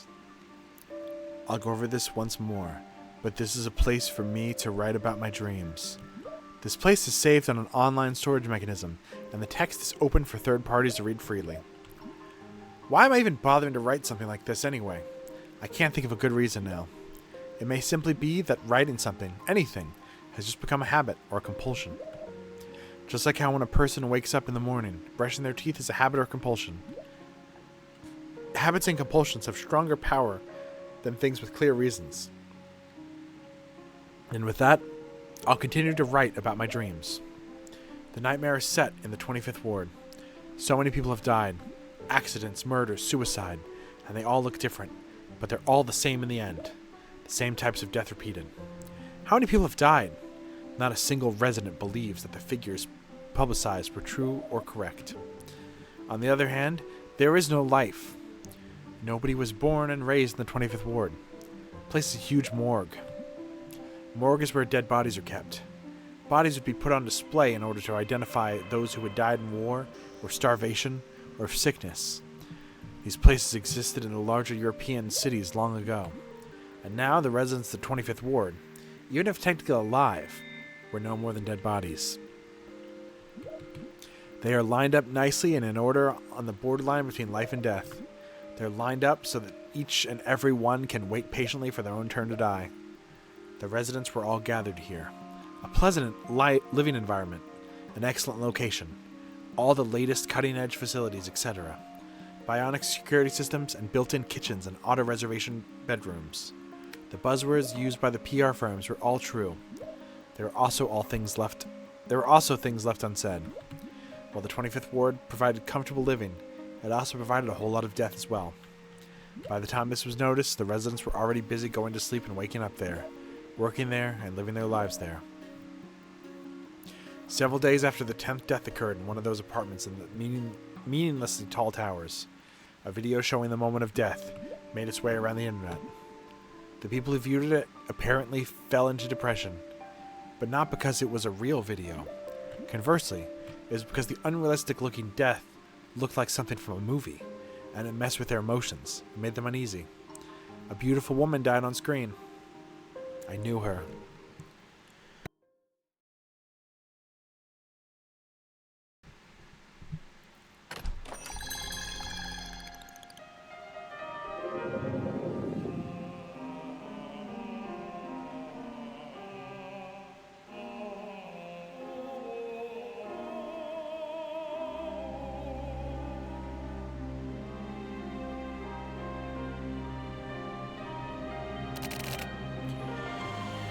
Whiskey.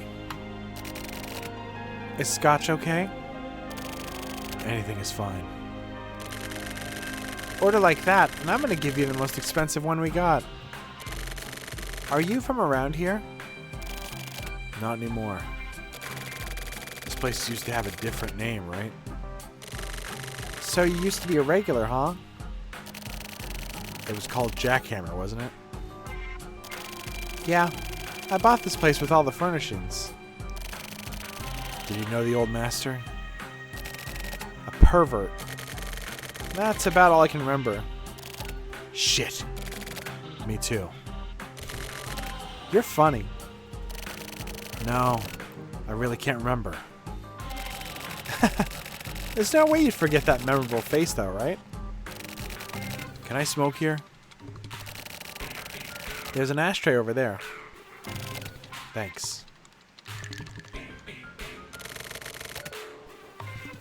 What's your name? Tokyo Morishima. Ah. Where did I put that?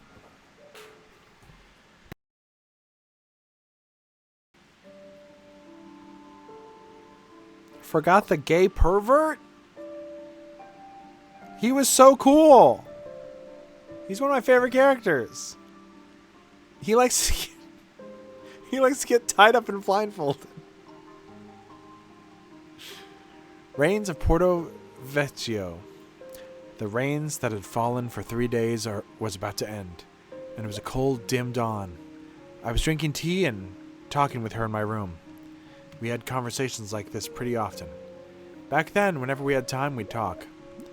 She hadn't slept a wink, but she didn't seem sleepy at all. She had told me before that she could go a whole night or two without a sleep. To her, insomnia, migraines, and starving herself were like friends. But her beauty showed no signs of any sort of illness. There was a certain sense of class in the way she did things like drink tea, to the point where even I, a woman, almost fell for her. Guess Tokyo isn't writing this, or maybe there's something we don't know. Hey, do you have any secrets? She asked me this as she looked at me over her teacup. Secrets, I returned coyly in a low voice. I knew that there was more to her query. Everyone has secrets. You should have some too. Stating things in a somewhat condescending manner was a habit of hers, especially when she was speaking to me. Having secrets. I thought about this a while. I imagined how I'd change if I had secrets. At the time, I hung on her every word, listened carefully, and was extremely interested. I don't like the 25th Ward. Her topics of conversation always change quickly. Why are so many people dying? Because there are people killing them. That was my answer. Who's killing them? The Regional Adjustment Bureau. Where exactly did you hear that from? You know who. She had nothing to say to you know who. Why do the Bureau agents kill the residents? For adjustment. That's just a different word for it. What do you mean? You're just using that term as another word for murder. Yeah, it's a more professional sounding term. Maybe they're trying to finish this systematically. Murder usually has a motive. Feels like we're in some kind of suspense novel. I laughed and she didn't smile in the slightest. Even soldiers killing people in a war have motive. It occurs when they see an enemy in front of them. Then what about assassins? Hitmen who get contracted to kill people. They do too, of course, but the word motive is a bit different. Let's fix that. She stared at me with a serious look on her face and drank her tea without looking away. You know what sort of word that is? After asking me this, she went back to her commanding tone again. Think hard about it.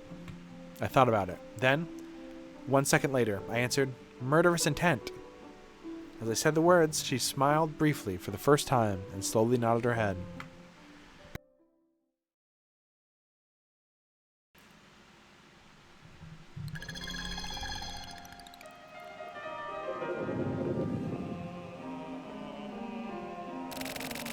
Yeah, this here.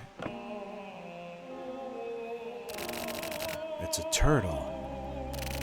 Yeah, a turtle. What is this? Old Master left this here. Said that if a guy named Tokyo Morishima shows up, then I should pass it on to him. I carved this. Huh? I remembered there was some sort of trick. Trick to this? Yeah, probably the shell.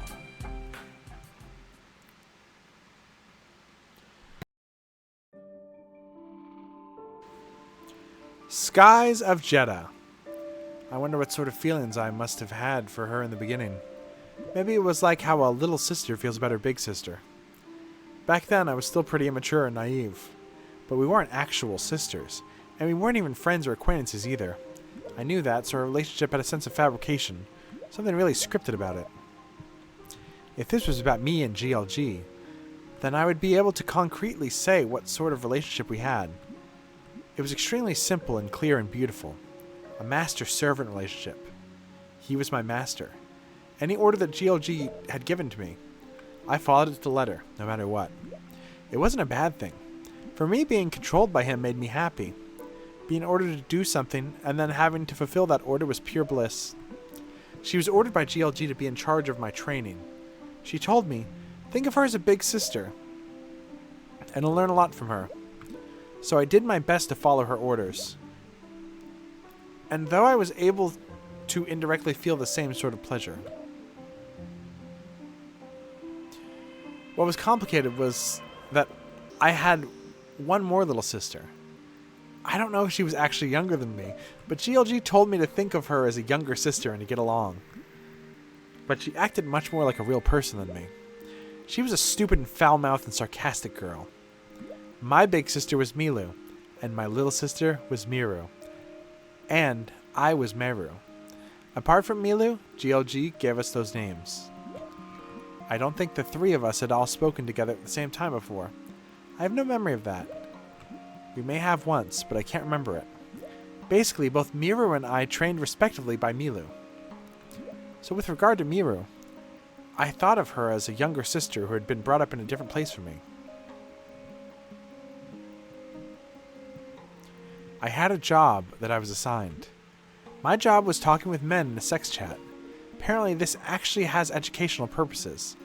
I learned about the world through talking in sex chat. I became really familiar with male psychology and sex and sexual deviation.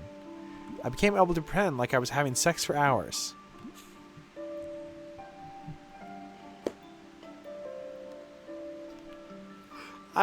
I'm into tantric sex pretending. I don't like tantric sex, just pretending to have tantric sex. What's important is the flow. Just as a sponge absorbs water, I absorbed all kinds of new things, and I became able to read the flow of conversation better and better. GLG had told me before that I was in possession of a really amazing ability. It's really surprising. Not even Miru or Milu have that ability. Miru, I want you to try to read into my future. While I could read conversations, I couldn't read the future. So I told him that, but after that, I felt as if the real me was somewhere else. And I felt really uneasy, as though a small dark hole opened deep in my heart. I was afraid that GLG would disappear someday. The real me imagined that, and it made my entire body shake up with chills. The real me? That's right. I was a girl who was plugged in.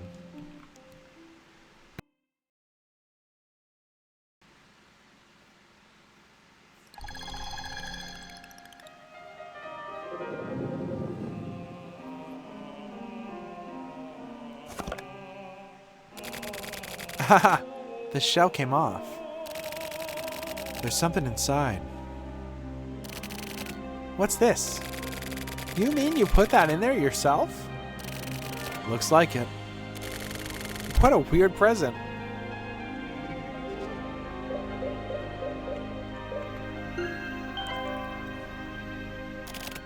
Mail?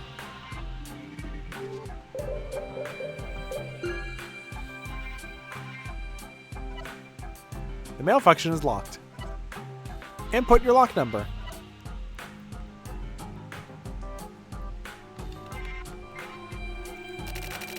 Ah, so it's locked. My birthday. What?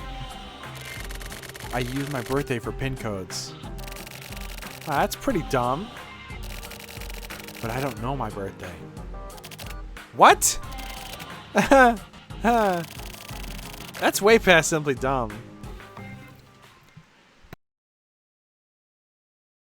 I feel like I read a Tumblr post that was basically what he just said last night, and I can't remember exactly what it was. Rocks of Adelaide. That's right. Since I was a girl who was plugged in, the real me had never met Milu or Miro in person. I simply spoke to them through the monitor all the time. It's the same as how I would talk with the sex chat clients. The only communication I knew was done using a computer that was constantly connected to the internet. Mira was in a similar position to me, but I don't know whether or not she too was a girl who was plugged in. To me, it was something I don't need to know, as well as something I don't want to know. I feel like I should talk about the past more now. Oh yeah, I'll write about the first time I met GLG. First time I met GLG, I was still the real me, but with an actual physical body. But that physical body was bereft of emotion.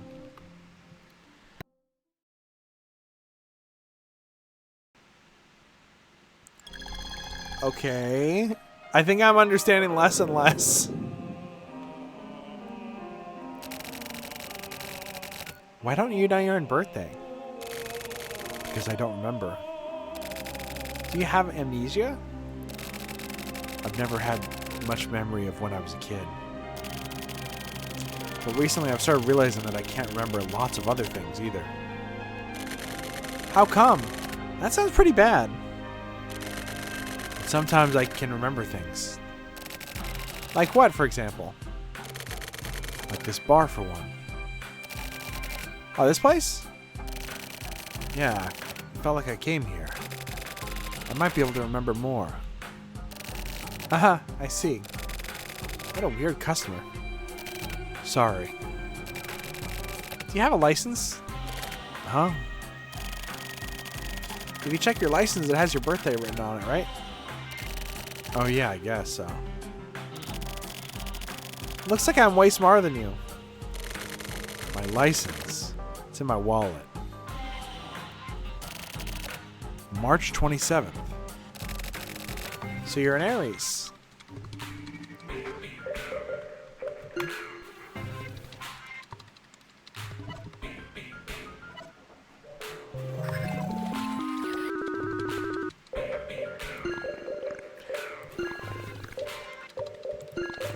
Bing, bing, bing.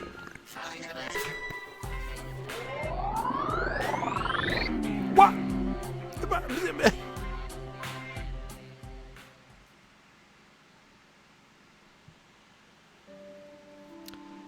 Clouds of Nomie. I don't know how to pronounce that. I was born in the 25th Ward. I was born in the 24th Ward and brought up in a dark underground space called the Shelter. One of the children raised in the Shelter, I was part of the third generation. Up until then, the technology to create completely controllable people had been honed extensively and was implemented there. But there was also many people from the Shelter who turned out to be less than perfect, and a few people who simply could not be deleted for whatever reason. I was one of the ones who turned out to be less than perfect. This may make you picture a child who can't really keep up in school, but the reality of the situation was actually much more grim. Also, I personally do not remember most of the things from my past in the Shelter. Apparently, all of the Shelter kids have the same problem with remembering their time in the Shelter. It's not that our memories have been erased, but that it hurts to remember, so we can't. It was traumatic. It was a good-looking guy who taught me all of this. I first met GLG in a somewhat unseemly shop in the outskirts of the 24th Ward. The place was known as a sale club, and every day I would stand behind the counter in front of various types of boys. I was basically one of the shop's products, meant for more perverted customers. Then one day GLG showed up, and the very moment he saw me, he spoke to me. "You're a real girl, right? I'll buy you. So why don't you come along with me?" I have all sorts of terrible experiences with having terrible things done to me by customers who had purchased me there, but at the time I was completely numb to reality. There were times when I'd wake up in some strange bed in the morning unable to move, and I'd find my lower body covered in blood and all sorts of filth. But I simply felt troubled that I couldn't move, and I have no memory of being shocked or traumatized by it. There were sometimes I'd get really nauseous in the shop's bathroom, and would go into panic. When that would happen, the shop owner would give me some kind of medicine capsule. That night, like most of the other clients, GLG took me to a room in a love hotel. But it wasn't the usual cheap, dingy room. It was clearly a high-class VIP room. It had a king-size double bed and a plasma TV, and it had a huge, clean bathroom. And the bathroom had 2 baths that seemed to be for separate things. Also, outside the huge floor-to-ceiling window with lace curtains, there was a large wooden desk on the balcony. And installed on that deck was a big outdoor bath. GLG removed my clothes and put me in the outdoor bath. He was still fully clothed, and he crouched down in the room. In the round white... Oh, sorry. GLG removed my clothes and put me in the outdoor bath. He was still fully clothed, and he crouched down in the round white bath and looked at me. At the time, my body was emaciated. My skin had an unhealthy bluish hue, and my bones were visible through my skin. Even though he was staring at my body like that, I didn't think anything of it. GLG held my head kindly in his hands and spoke to me. "When I said I would buy you, I didn't mean just for tonight. I paid for you to be released from that place." That night, GLG and I slept together in a king-size bed, with clean, comfortable sheets. GLG didn't do anything rough with me at all. In fact, there was nothing of a sexual nature happening whatsoever. Furthermore, he treated me like an independent woman. GLG used one hand to pull a book out of the bag and open it up. He stuck out his other arm for me to use as a pillow to rest my head on. GLG read aloud to me from a book written by an author named James Tiptree Jr. The book was called The Girl Who Was Plugged In. I was entranced by his voice.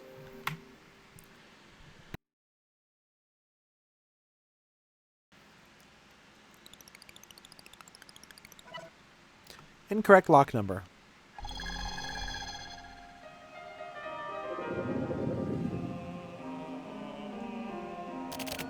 What? I guess it's wrong.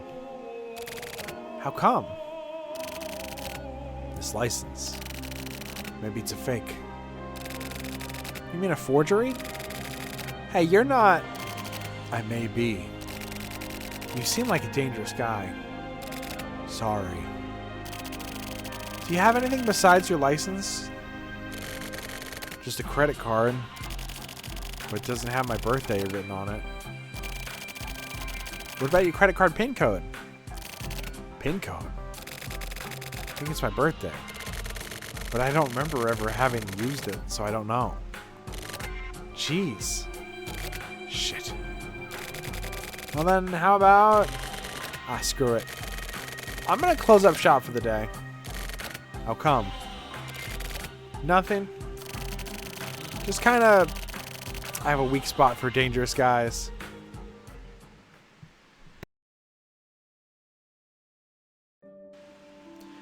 Wow, you're fucking stupid. You can't even remember your own birthday?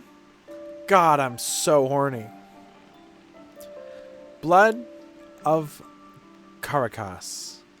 The Girl Who Was Plugged In was a short story about an ugly, gross girl who tries to kill herself and then is plugged into the beautiful man named Delphi and is loved by everyone and acts as a sort of advertisement. GLG told me that we'd try something similar to this story. His proposal, as far as I was concerned, was an order. After all, GLG had bought my freedom for me. But no matter what he told me to do, it was my duty to follow his orders. Compared to Delphi and the girl who was plugged into her, the connection between myself and Meru, a simple recreation using computer graphics, was extremely low tech. The job with which I was entrusted was to act as a sort of operator, making Meru speak and move and show various expressions of emotion, etc. The digital Meru was made to look like Milu. Milu's expressions and movements were captured and recreated in order to make Meru. Sometimes responses to clients' comments were displayed in a list in a window. This is basically a chat program used to support conversation. And this was made based on the conversational patterns of Quarter's #1 performer Milu to make sure that it would be a hit. Controlling the system of girls who were plugged in was not really as difficult as it may seem. In fact, as a shelter child, it was the perfect job for me. Finally, I made my debut at Quarter as a copy of Milu. This is... Is she a VTuber?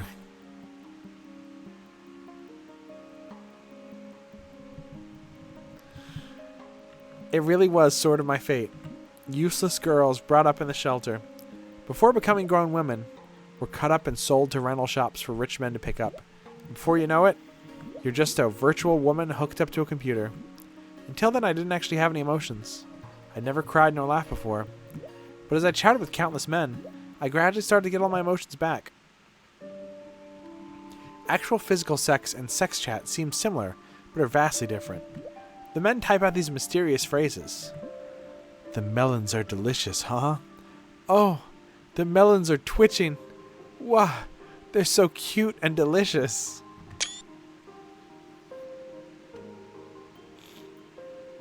Didn't like reading that out loud. Stuff like that flows across the monitor. I have no idea what melon was supposed to mean, so the chat program installed on my computer took too long to choose a response, and decided those words made no sense. Oh my god, she's Facade! I think you have to leave. So I went ahead and randomly said, oh really? You like melon, huh? And the guy on the other side got really excited for some reason, so I guess it worked. Oh yeah, I love it. I really love it. Ah, I love it so much. Oh god, the melon is coming. Oh shit, the melon, here it comes. Melon! At that moment I laughed just a little bit, and the computer graphic mirror also smiled at the exact same moment. After teaching me about what kind of place shelter was, and what sort of things happen there, GLG watched over my rehabilitation. At the time I was doing nothing but repeating the same basic live chat performance at Quarter, over and over. But after a week, my skills had dramatically improved. I became able to completely and perfectly use the Girl Who Was Plugged In system. Being a girl who was plugged in was really fun. When a person keeps doing something they find fun, they get better and better at it.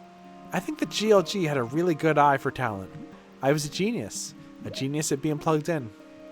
I gradually became able to keep up with the imaginations of all sorts of men in live chat. Meru can also speak out loud. As long as it was via the monitor, she could speak with clients using a mic and speakers.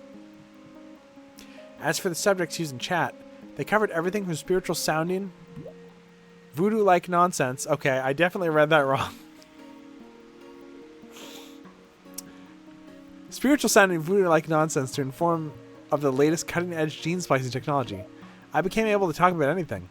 I actually have no idea whether or not that was the correct way of rehabilitating me. Basically, I escaped from my own physical being, fused with the virtual Meru, and follow the process to becoming a new independent kind of identity.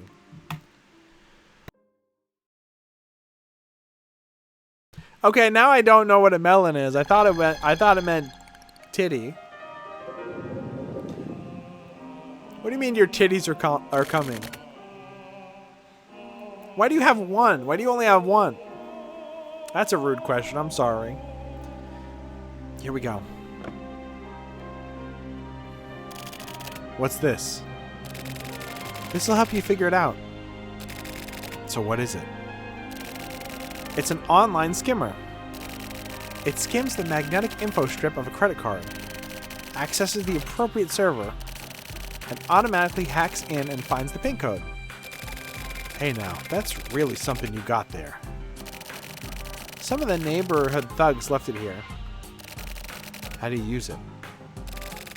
It's simple. Let me see your card. Here you go. Okay, here it goes. Transmission! What's that? I just like saying that. Dude, she's awesome!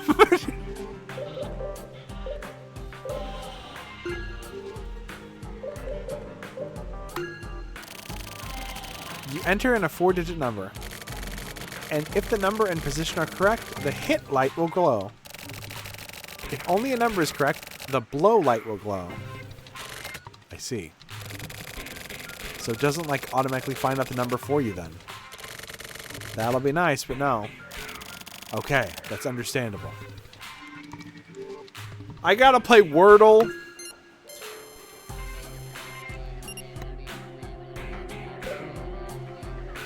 Joke's on you. I love Wordle. Actually, I don't love Wordle. I like Mastermind, which is what Wordle is a ripoff of. Wordle is Word Mastermind, basically. Let's do 5, 1, 2, 4. Okay, one number correct.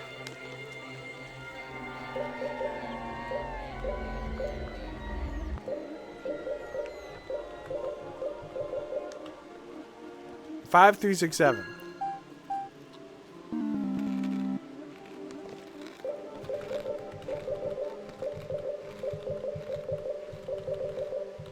So now we know that 1 is not in it, right? Okay. We can reverse engineer it then. Is there a 0? There's 1 0.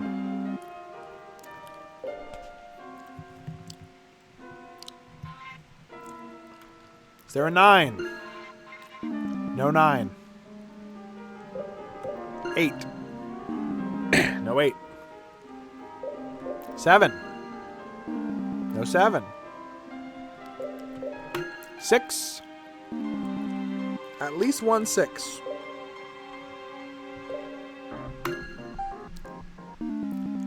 I mean, I'm not brute forcing. This is how you solve these puzzles. Wait, did that say... Oh, 5 is the last digit. Okay.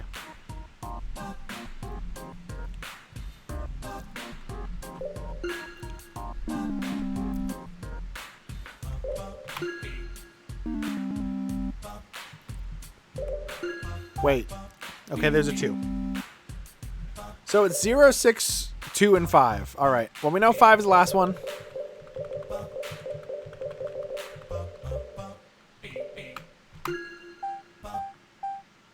Bam!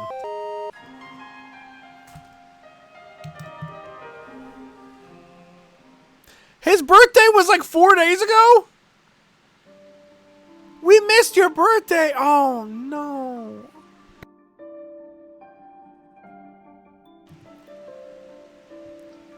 We missed Tokyo's birthday.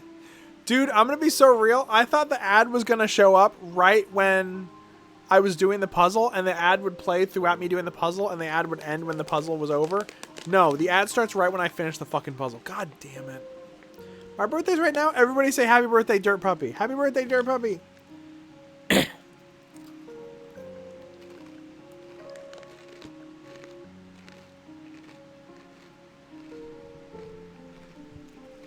This puzzle feels like having a stethoscope against a tumbler. Exactly. I love those kind of puzzles. I play Mastermind on my phone all the time. I've gotten too good at it, and now it's not fun anymore. Like, actually, genuinely.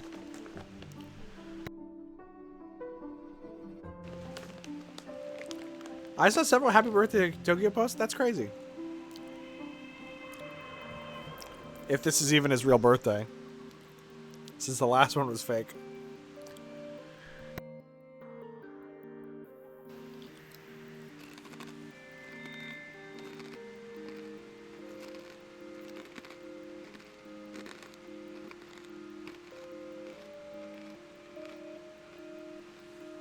I have sour cream and onion flavored goldfish crisps.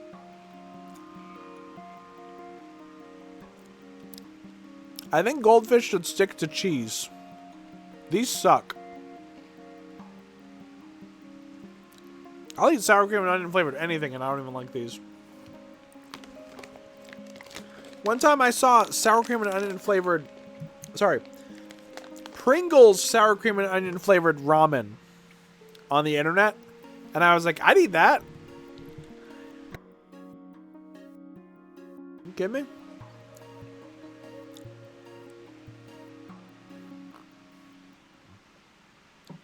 I think that cheese goldfish are good.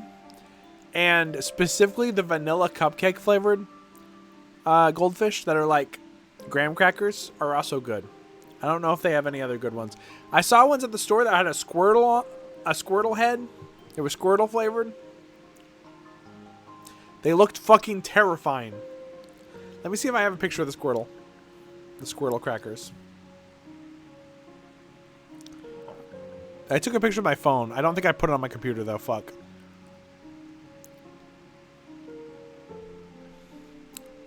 A lot of very dangerous pictures just in my picture file that I can't put on the screen.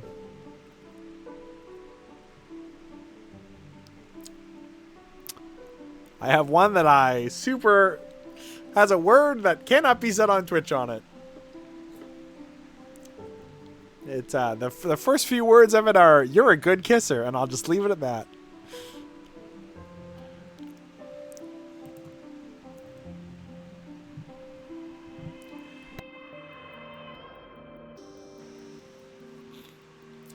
Darkness of Saint Peter. GLG once told me that he was infatuated to the point of it almost being a sickness with the poor girls brought up in the shelter. I heard these words through the speakers on the monitor set up in my sparsely furnished room, connected to my desktop computer.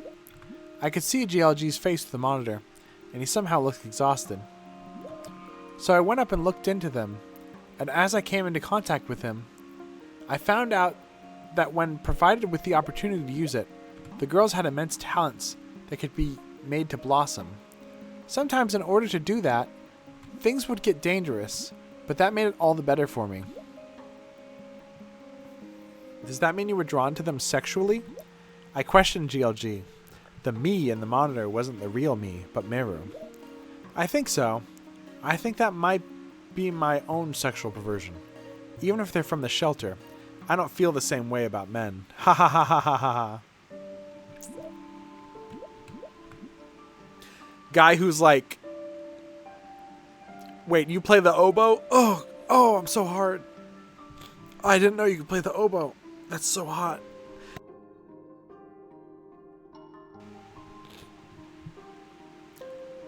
I was on a VOD for a moment? What the fuck?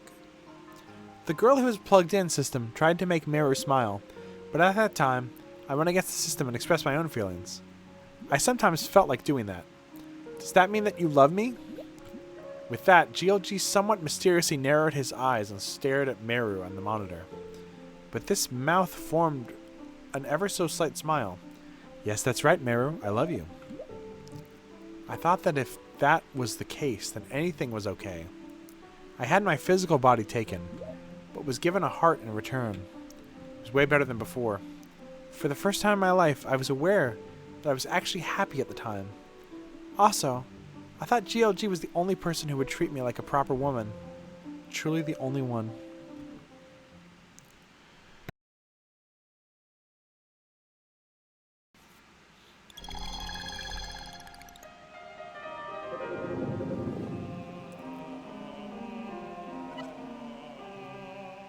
Pin code found.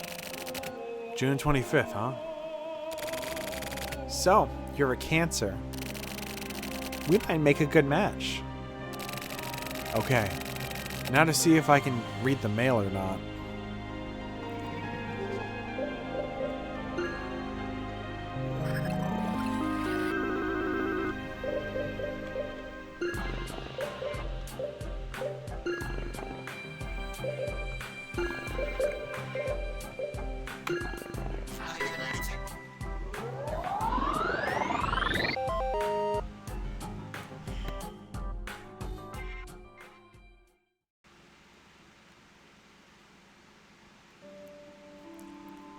Soil of Dhaka. There was one man among my live chat clients who knew about all sorts of things and would share info with me. His name was Shoot. He knew that Miru and I were copies of Milu, and he seemed to know a lot about the strings of deaths in the tower high-rise. It happened one day after spending several weeks drinking tea and chatting with Milu until dawn.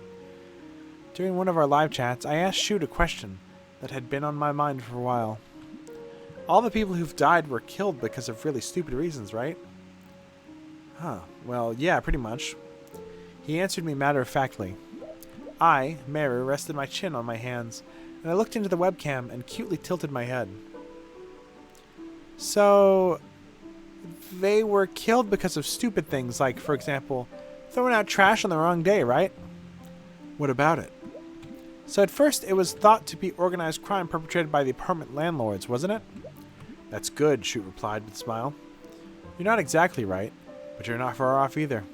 Your guess there sounds kind of ridiculous, but you're on the right track. It's funny. But it was actually done by people called the Regional Adjustment Bureau. Hey now, come on, that's dangerous. I never said that, okay? I laughed. You're afraid of being adjusted yourself, right? Of course I am. He seemed a little bit offended. That's fine. But what I don't understand is a more fundamental point. That is, what is the point of killing off all these people for such small and ridiculous reasons? Also, most of us residents don't even really think much of it, you know? Do you really want to hear my opinion? Yes, I do. Okay then. Everything I say from this point on is just my imagination, but... Okay, tell me what you imagine then. Just as I thought Shoot had smiled, he immediately stopped smiling and coughed, and then he told me the following. The answer is murderous intent. Murderous intent? Basically, living in the 25th ward, you begin to want to kill people. Is that true? Yes, it is. I don't really get it. What do you mean? If you live in the 25th ward, you should be feeling it too. I mean, if you're just a program, then I guess maybe you wouldn't feel it though. Then try explaining it in a way that even a program can understand. Okay, I mean, it's basically just what it sounds like. For example, if the person next door throws out the trash on the wrong day, then we get pissed off about that. Like really amazingly pissed off. Why? Because they don't follow the rules. Shoot suddenly became really angry. There's a suspicious gleam in his eye. If it happened just once or twice, then I would understand. In fact, I could forgive it. But people just can't toss out their trash whenever they want every time. That kind of idiot should just die anyway, I think. But that's just like your opinion though, right? It's just my opinion, but a really strong one. In fact, I feel like, why the hell does that guy keep on living anyway? Because if we all follow the rules in life, garbage needs to be thrown out on the day set aside for it. Everyone works really hard in order to keep these rules going.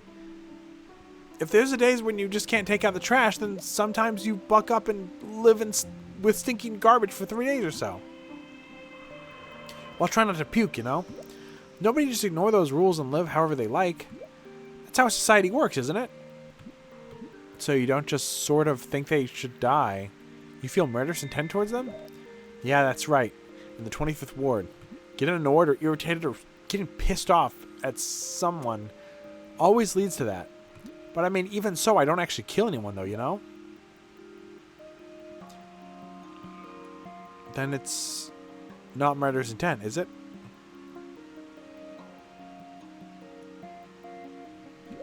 It is. Because one day, when the neighbor who keeps fucking up the garbage ends up getting killed by someone, I'm like, oh, well, yeah. I guess someone protecting the 25th ward finally killed off that dickhead next door. I sure am grateful for that. Good job, thanks. And I feel more at ease. Like, I feel much better when that happens. I feel like I wish I could have seen the dead neighbor's body and stuff too. More than the fear of me getting killed next, that catharsis is way, way bigger.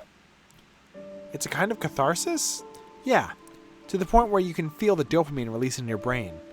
Then there's the game called Sudden Death. It's popular among the users at Quarter. Playing games like that to make it feel more fun feels great. I keep saying the same thing, but this is all just my imagination. And to be honest, I love the Regional Adjustment Bureau. It's an absolute necessary organization. They take care of the dirty work for us. Those guys are the real public servants. Hey. I suddenly remembered something about Goddess. What is it? She's been throwing away combustible trash with non-combustible trash. Like, every time recently.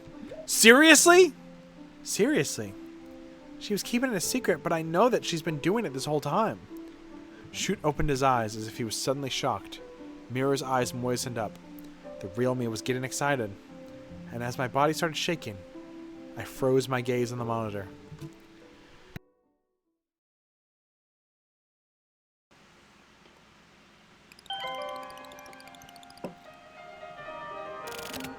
Bingo. See? I'll check out this mail. Okay.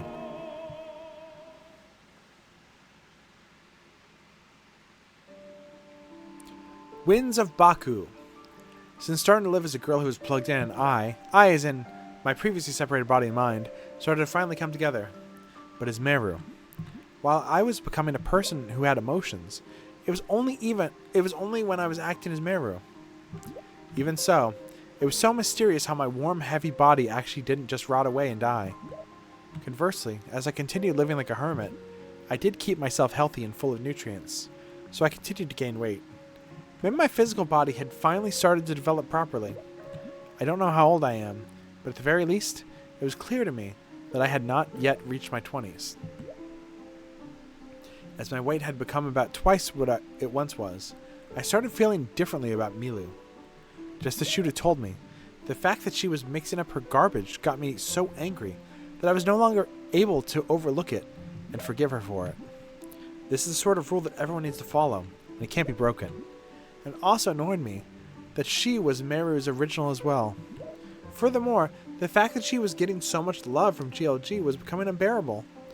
When speaking to me, GLG was very kind, but there was always a sense that his mind was somewhere else as he spoke. And I could feel it. It was all because of her.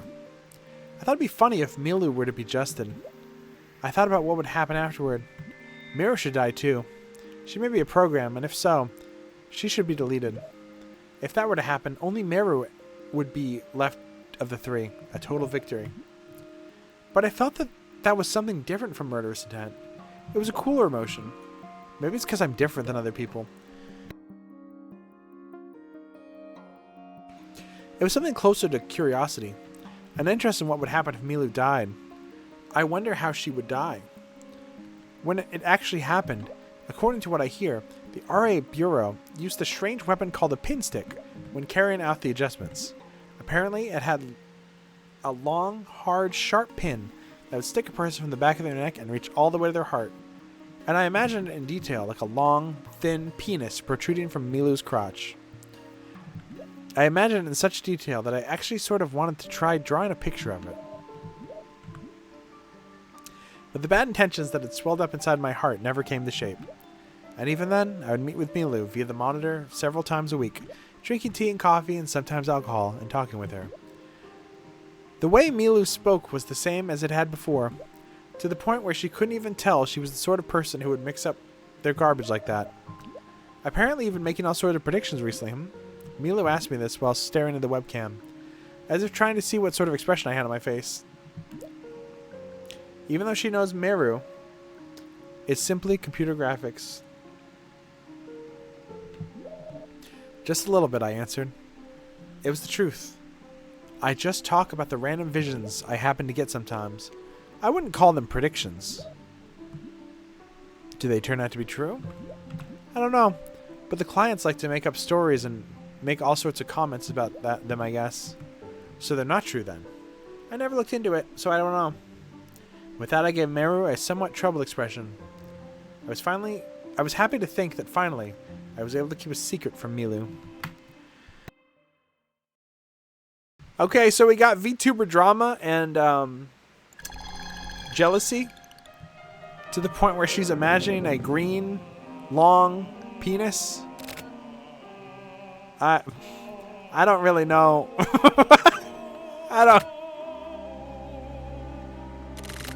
Shit. What's wrong? I shouldn't have shown you this mail. I feel like this isn't something I should be showing anyone. Sounds to me like you're getting careless. Yeah, you're right. Hey, about your special powers, does anything come to mind? Yeah, but I don't want to talk about it. It's a bit late for that, isn't it? Come on, just tell me. Well, it's probably that I can talk to dead people. Dead people?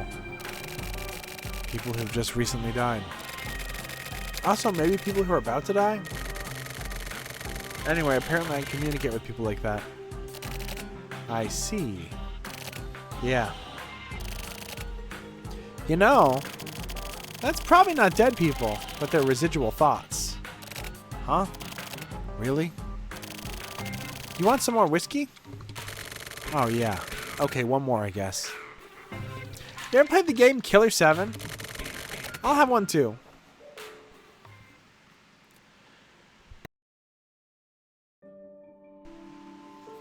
Flowers of Astana.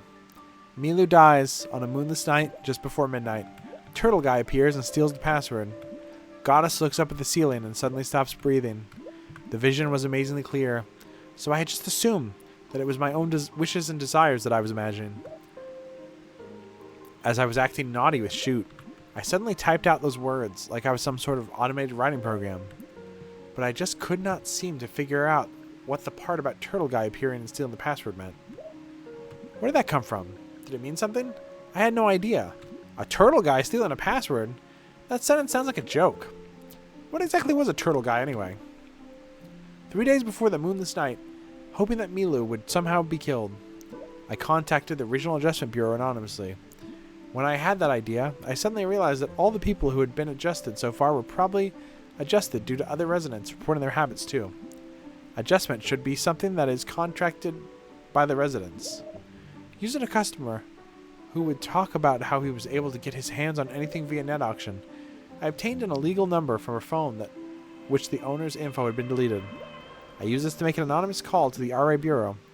I used my very own actual physical body to make the call.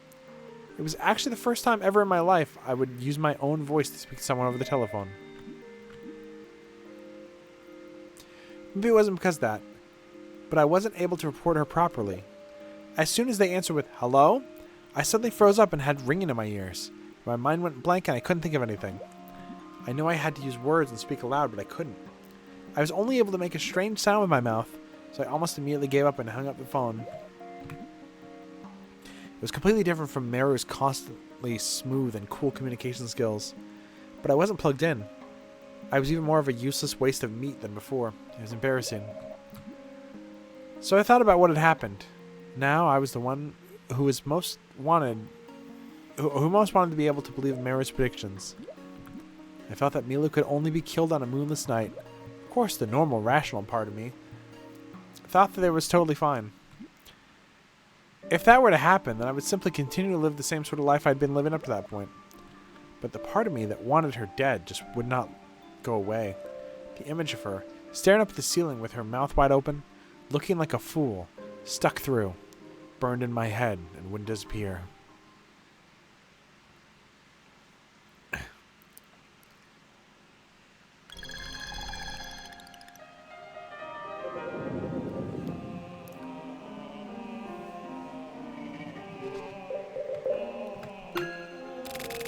Residual thoughts. Oh yeah. I feel like I know that. I feel like I've been talking with them for a while now. Actually, I think maybe even now. Oh. Look. How the hell am I supposed to?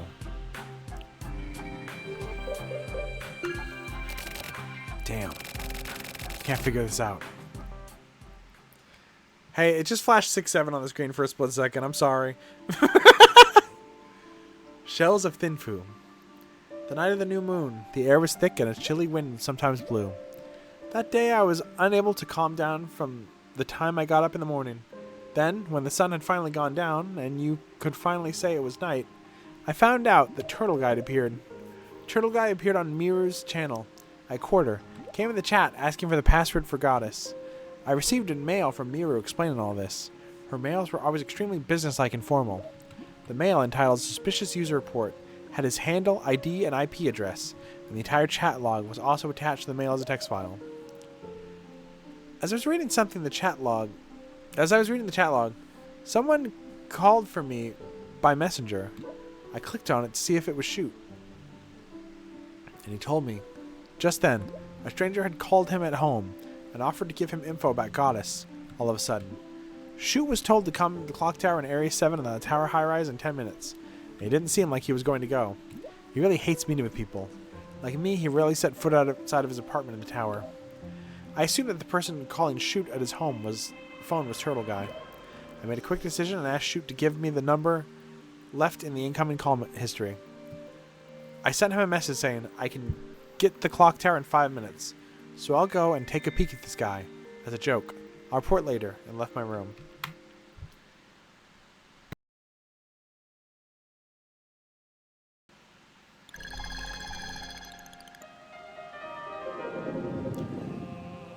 It did it again?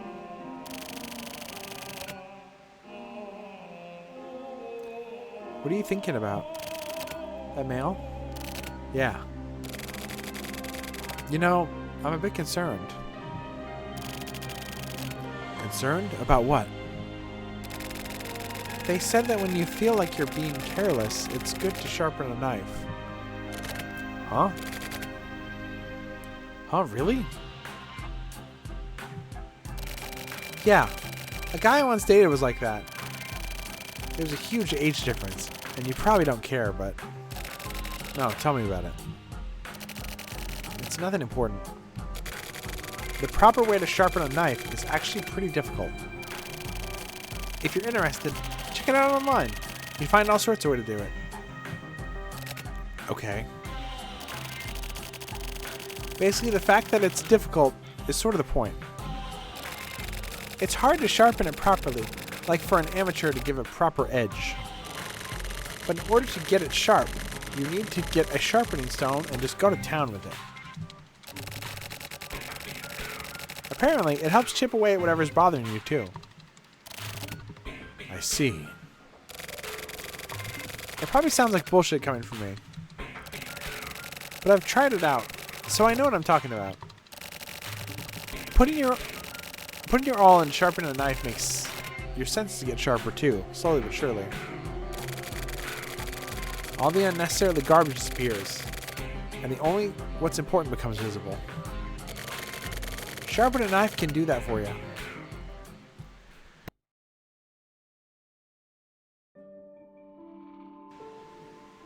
Waters of Nasu. I met with Turtle Guy. I wasn't even able to make a proper phone call, but I spoke with him directly, and about all sorts of things. I wasn't able to look him directly in the eyes, but I strangely didn't feel fear or uneasiness at all. I knew that he wanted to speak with Goddess, so I made a quick decision and put out an amazing act for him. I wondered if he worked for the Regional Adjustment Bureau. But then actually meeting him, I knew that it wasn't so. I knew because I could tell that he was the same type of person as me. I'm certain he still doesn't fully understand himself just yet. But he was definitely brought up in the shelter. Something led him here. Almost like he was sleepwalking. Like a lonely animal wandering through the forest, controlled by fate like me. When I thought of it like this, I felt like something was squeezing down on my chest. Some strong emotion.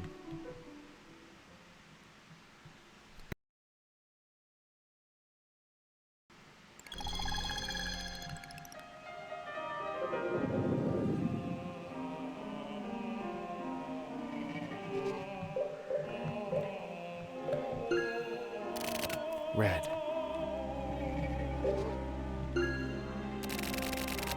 fake me.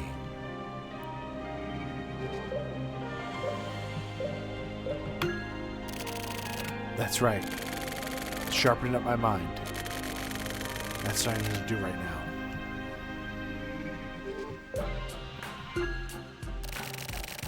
The me of the past.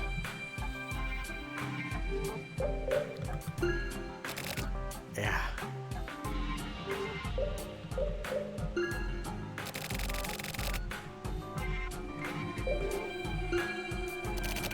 Red. Fake. Why?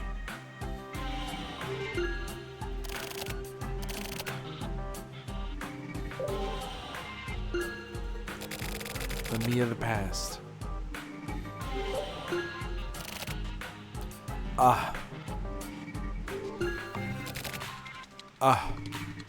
The light. But I made this. That's for certain. But I'm...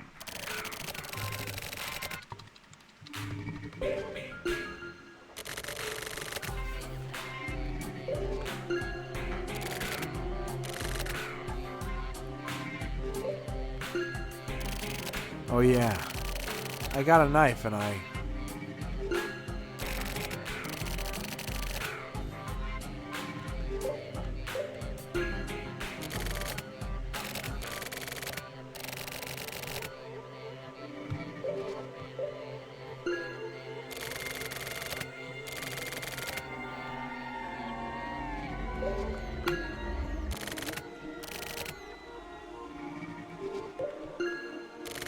Oh yeah.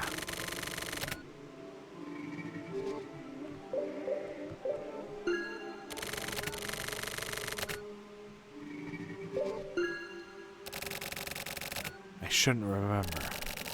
But I also shouldn't forget. A warning.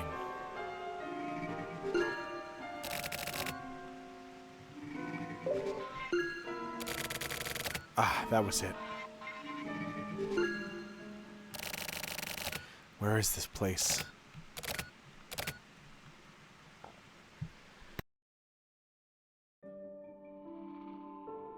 Tears of San Salvador.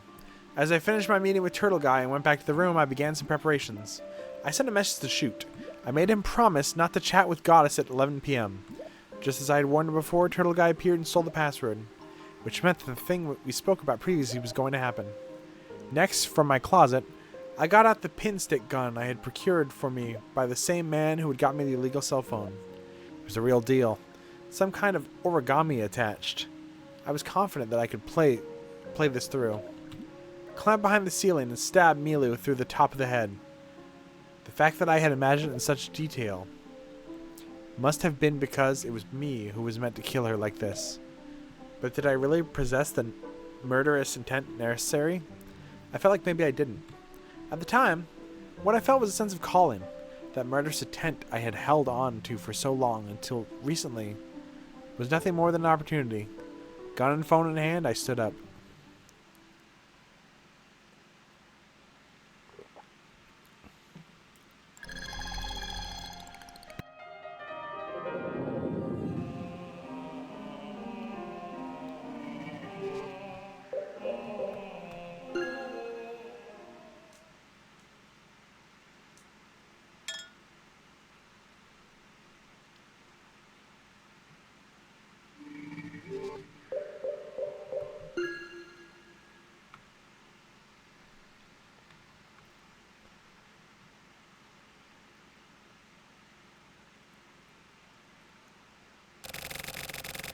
It's all decayed into ruin.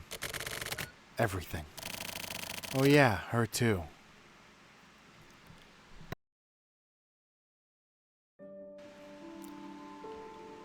Moon of Fialta. I go back to my room. The feeling of firing the pin stick is still buzzing in my hands. But I sit down in front of my computer like nothing happened. Then, just as always, I reached out to the same keyboard as usual with the same fingers. Talking to Turtle Guy was fun. I was able to talk to him several times a day. I called him again after Miru died too. Once Miro died, the entire flow changed. It was me who changed it. I got my hands dirty and changed it. I used the phone and the mail I sent from the cell phone to tell him about sudden death. I acted up a storm. It was so exciting. I wanted him to know that Miro could predict things. Soon GLG will disappear from before me. When that happens, it's you who will become involved with me next.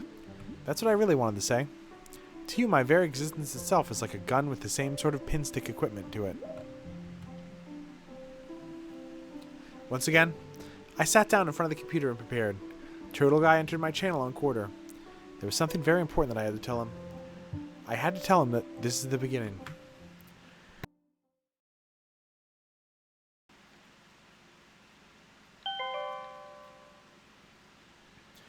If you've opened this and are reading this mail, then it's almost certain that the person reading this is me. I'm writing this to myself with that belief. The me from the future has probably lost several memories. Soon, they will be coming for me. I'd stayed on the run, but it's finally gotten to the point where I can't run any longer. If I get caught, they're going to mess with my head. So I decided to steal off some of my memories. I've been thinking about and prepared for this for some time. I decided to use hypnosis to bury certain memories way deep down. If I'm ever allowed my freedom again, then that must mean that I don't know anything, can't do anything, and I'm no longer either a threat nor a boon to them. What I mean is, that's you now. So I'm warning you, trying to forcibly retrieve those memories is dangerous. It will only bring you death. They're watching you. Don't ever forget that. At any rate, danger will come someday, and you'll need to be ready for it. Your enemy is one single organization. You're going to need weapons. The super strong sort of weapon I wasn't able to hold on to. You're going to need to find her. She's looking for you, too. The special abilities should be helpful. And do not forget this, no matter what. The only one who can stand up against Kamui is Ayame.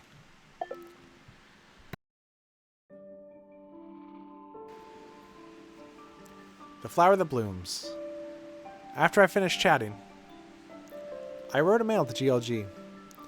I thanked him for taking me in, even though I was void of normal emotion, for teaching me about shelter, and more than anything else, for treating me like a woman, even while knowing that physically I was a man.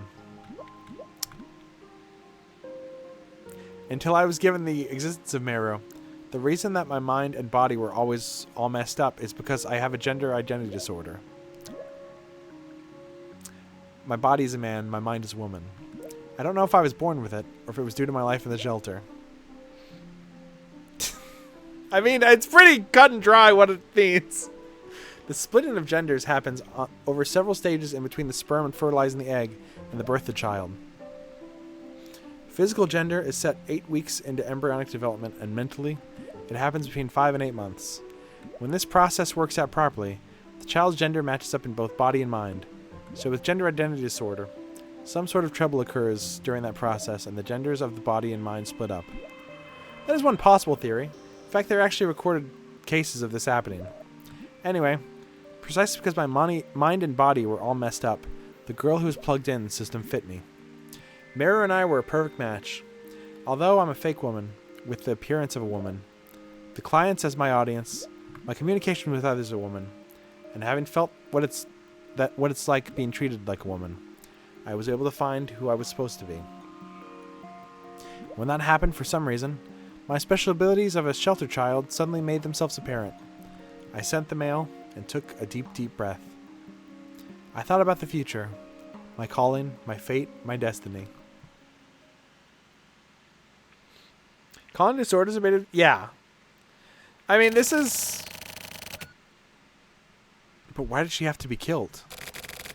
And by my hand at that. It's because she was absolute evil. Because she didn't throw away her trash properly? No. Of course not. She was the stereotypical embodiment of Kamui. Kamui. Then what about Ayame? Am I good then? That's not it either. I'm an Ayame believer, but I don't believe in good nor evil. It's just a standoff. If A is evil and B is called good, That's all. I understand. So, the standoff itself is the problem. That's exactly right. Right in the center of that standoff is where he is. And so, because of that, yeah. That's why he gets killed.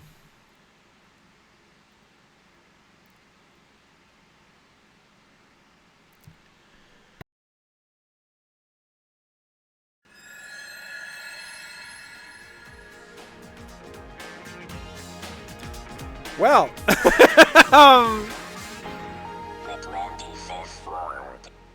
the long day is over. Shizuku is coming soon. Happy Pride? Question mark?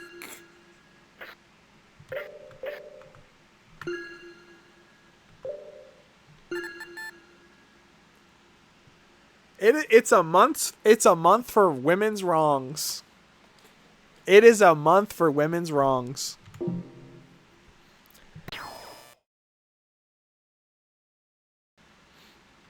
We have had. Oh, wow. Okay. Next week we'll do Digital Man. And maybe the lunar orbit. And maybe Suzuko. We might save Suzuko for the week after. Actually, I might be busy next Sunday. I don't know if we're doing more.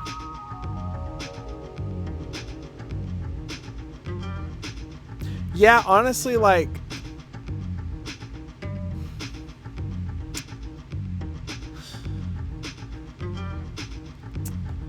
I mean, fuck, I'm a...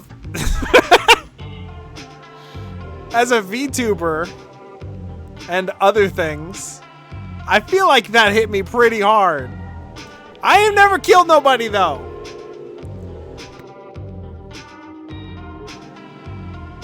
I never killed nobody. Or have I? The amazing Digital Man. Well, I mean... No comment. No comment. Never mind. Never mind. Come on. Meat Man said it. I was reading Meat Man's message. I wasn't saying it myself. Scroll up. Meat Man said it.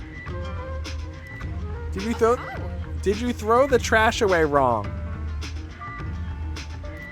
You throw your trash on the left side every Tuesday, and on the right side every alternating Tuesday. Blame it all on me. Me, man, you literally said it!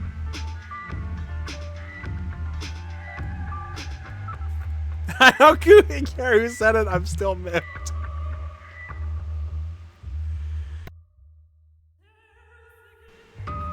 I have something I can say right now, but I don't think I should, so I'm going to go ahead and keep that in the back of my mind. I thought it. That sounded like Neocortex. I was trying to do the white tiger from Whitest Kids You Know.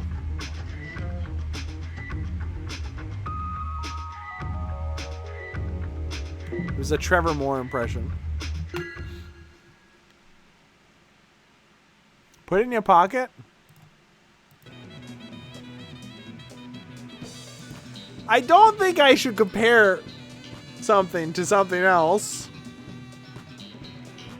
And if you know what that means, that's fine. And if you don't fucking worry about it.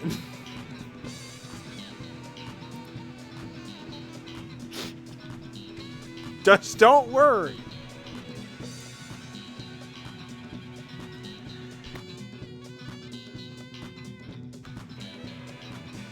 The whole time they were talking about like her expressions, I was like about to just like put my face up really close and be like,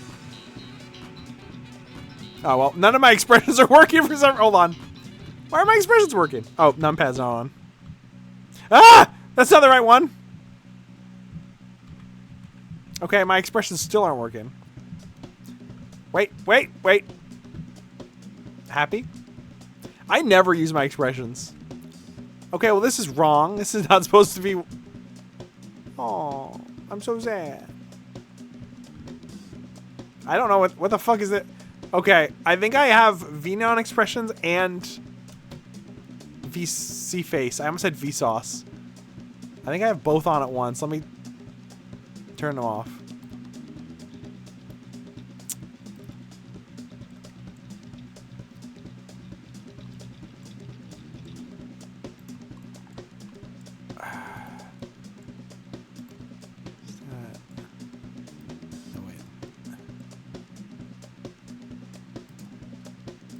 What's home? Homie! Homie! It's Marge! It's Marge Simpson! I can't do a Marge voice.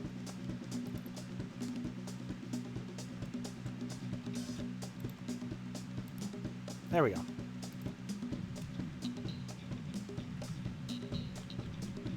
Hey Sauce, Michael here. Do you have trouble expressing yourself? Have you tried using your face? I want to take his face off.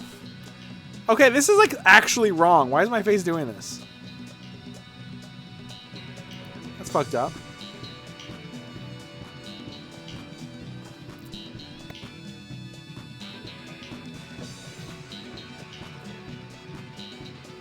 Sam Taro, I got a comment on the video, the repo video, and it was, this is the second repo VOD of yours I've watched, and both were Simpsons obsessed.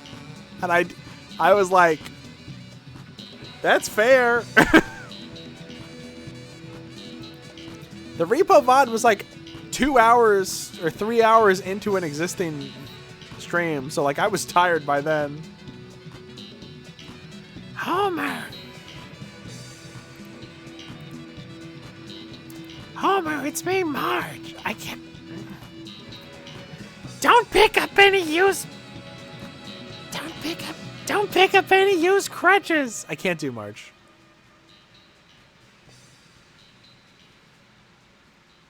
No fear. Can't stream repo without mentioning The Simpsons. One fear. Okay, what if...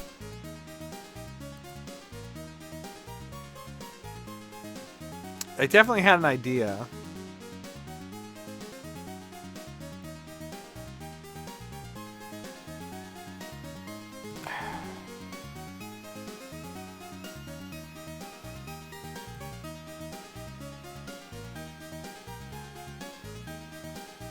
I definitely had an idea. Oh!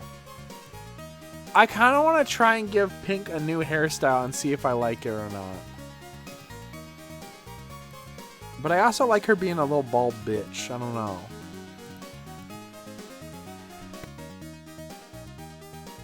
People like that fucking Judy Hopps. She ain't got no hair.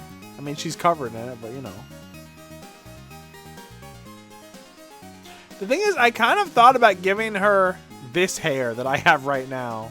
Or like twin tails.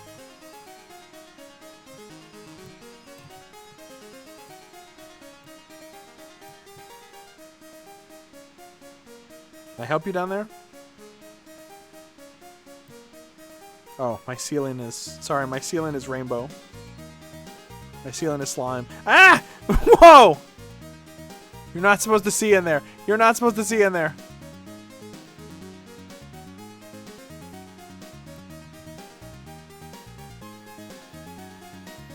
Did you have to call Judy Hopps a bitch? What? She's a fucking cop. She's a cop. Who give a fuck? Everybody love Judy Hopps now?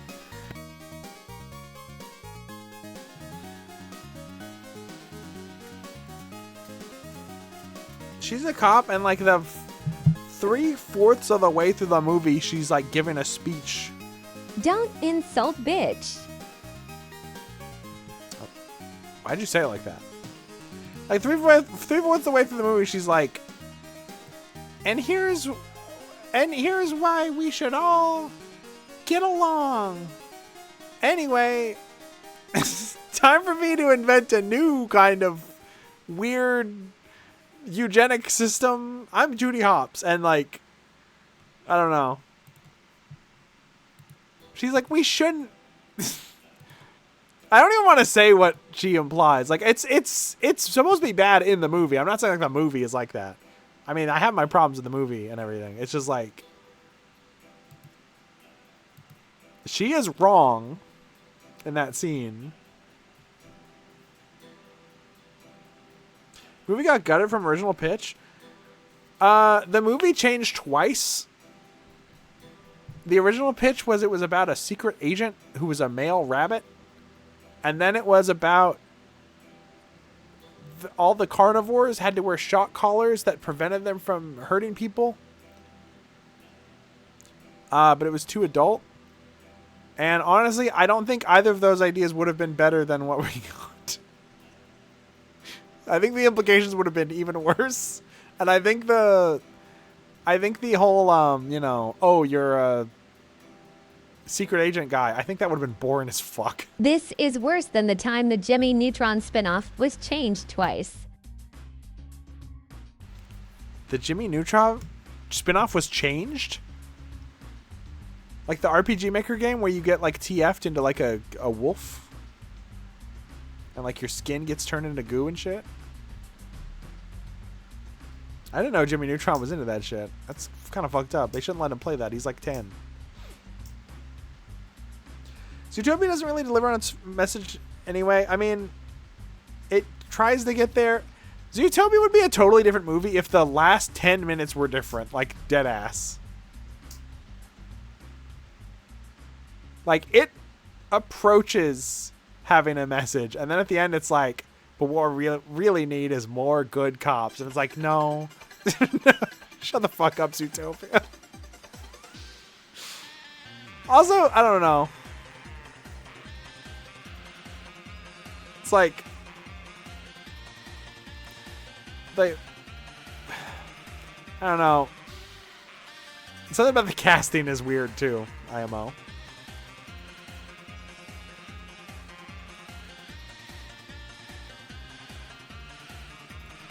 Seemingly every single furry... Name me a furry racism allegory that did work. They all feel bad. At least like Zootopia, they're all animals. But like, I can't think of any that don't leave a bad taste in your mouth. You know? Dude, don't even get me started on Cats Don't Dance. Cats Don't Dance is like, why did you make it like that? Alright, I think we're gonna rate... Let's rate Jams, I think? I could rate RTVS, but we just rated them.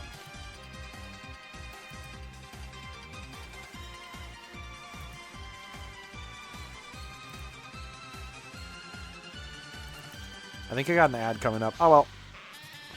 So come close, check me out.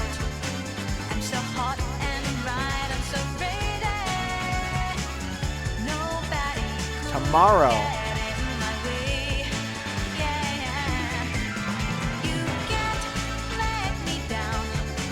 'Cause Yeah, I don't know how to feel about anything made by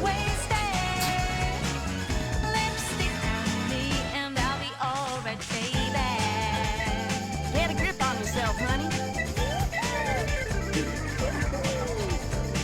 What the fuck? I'll see you all tomorrow and Wednesday and Friday. What's happening? Bye.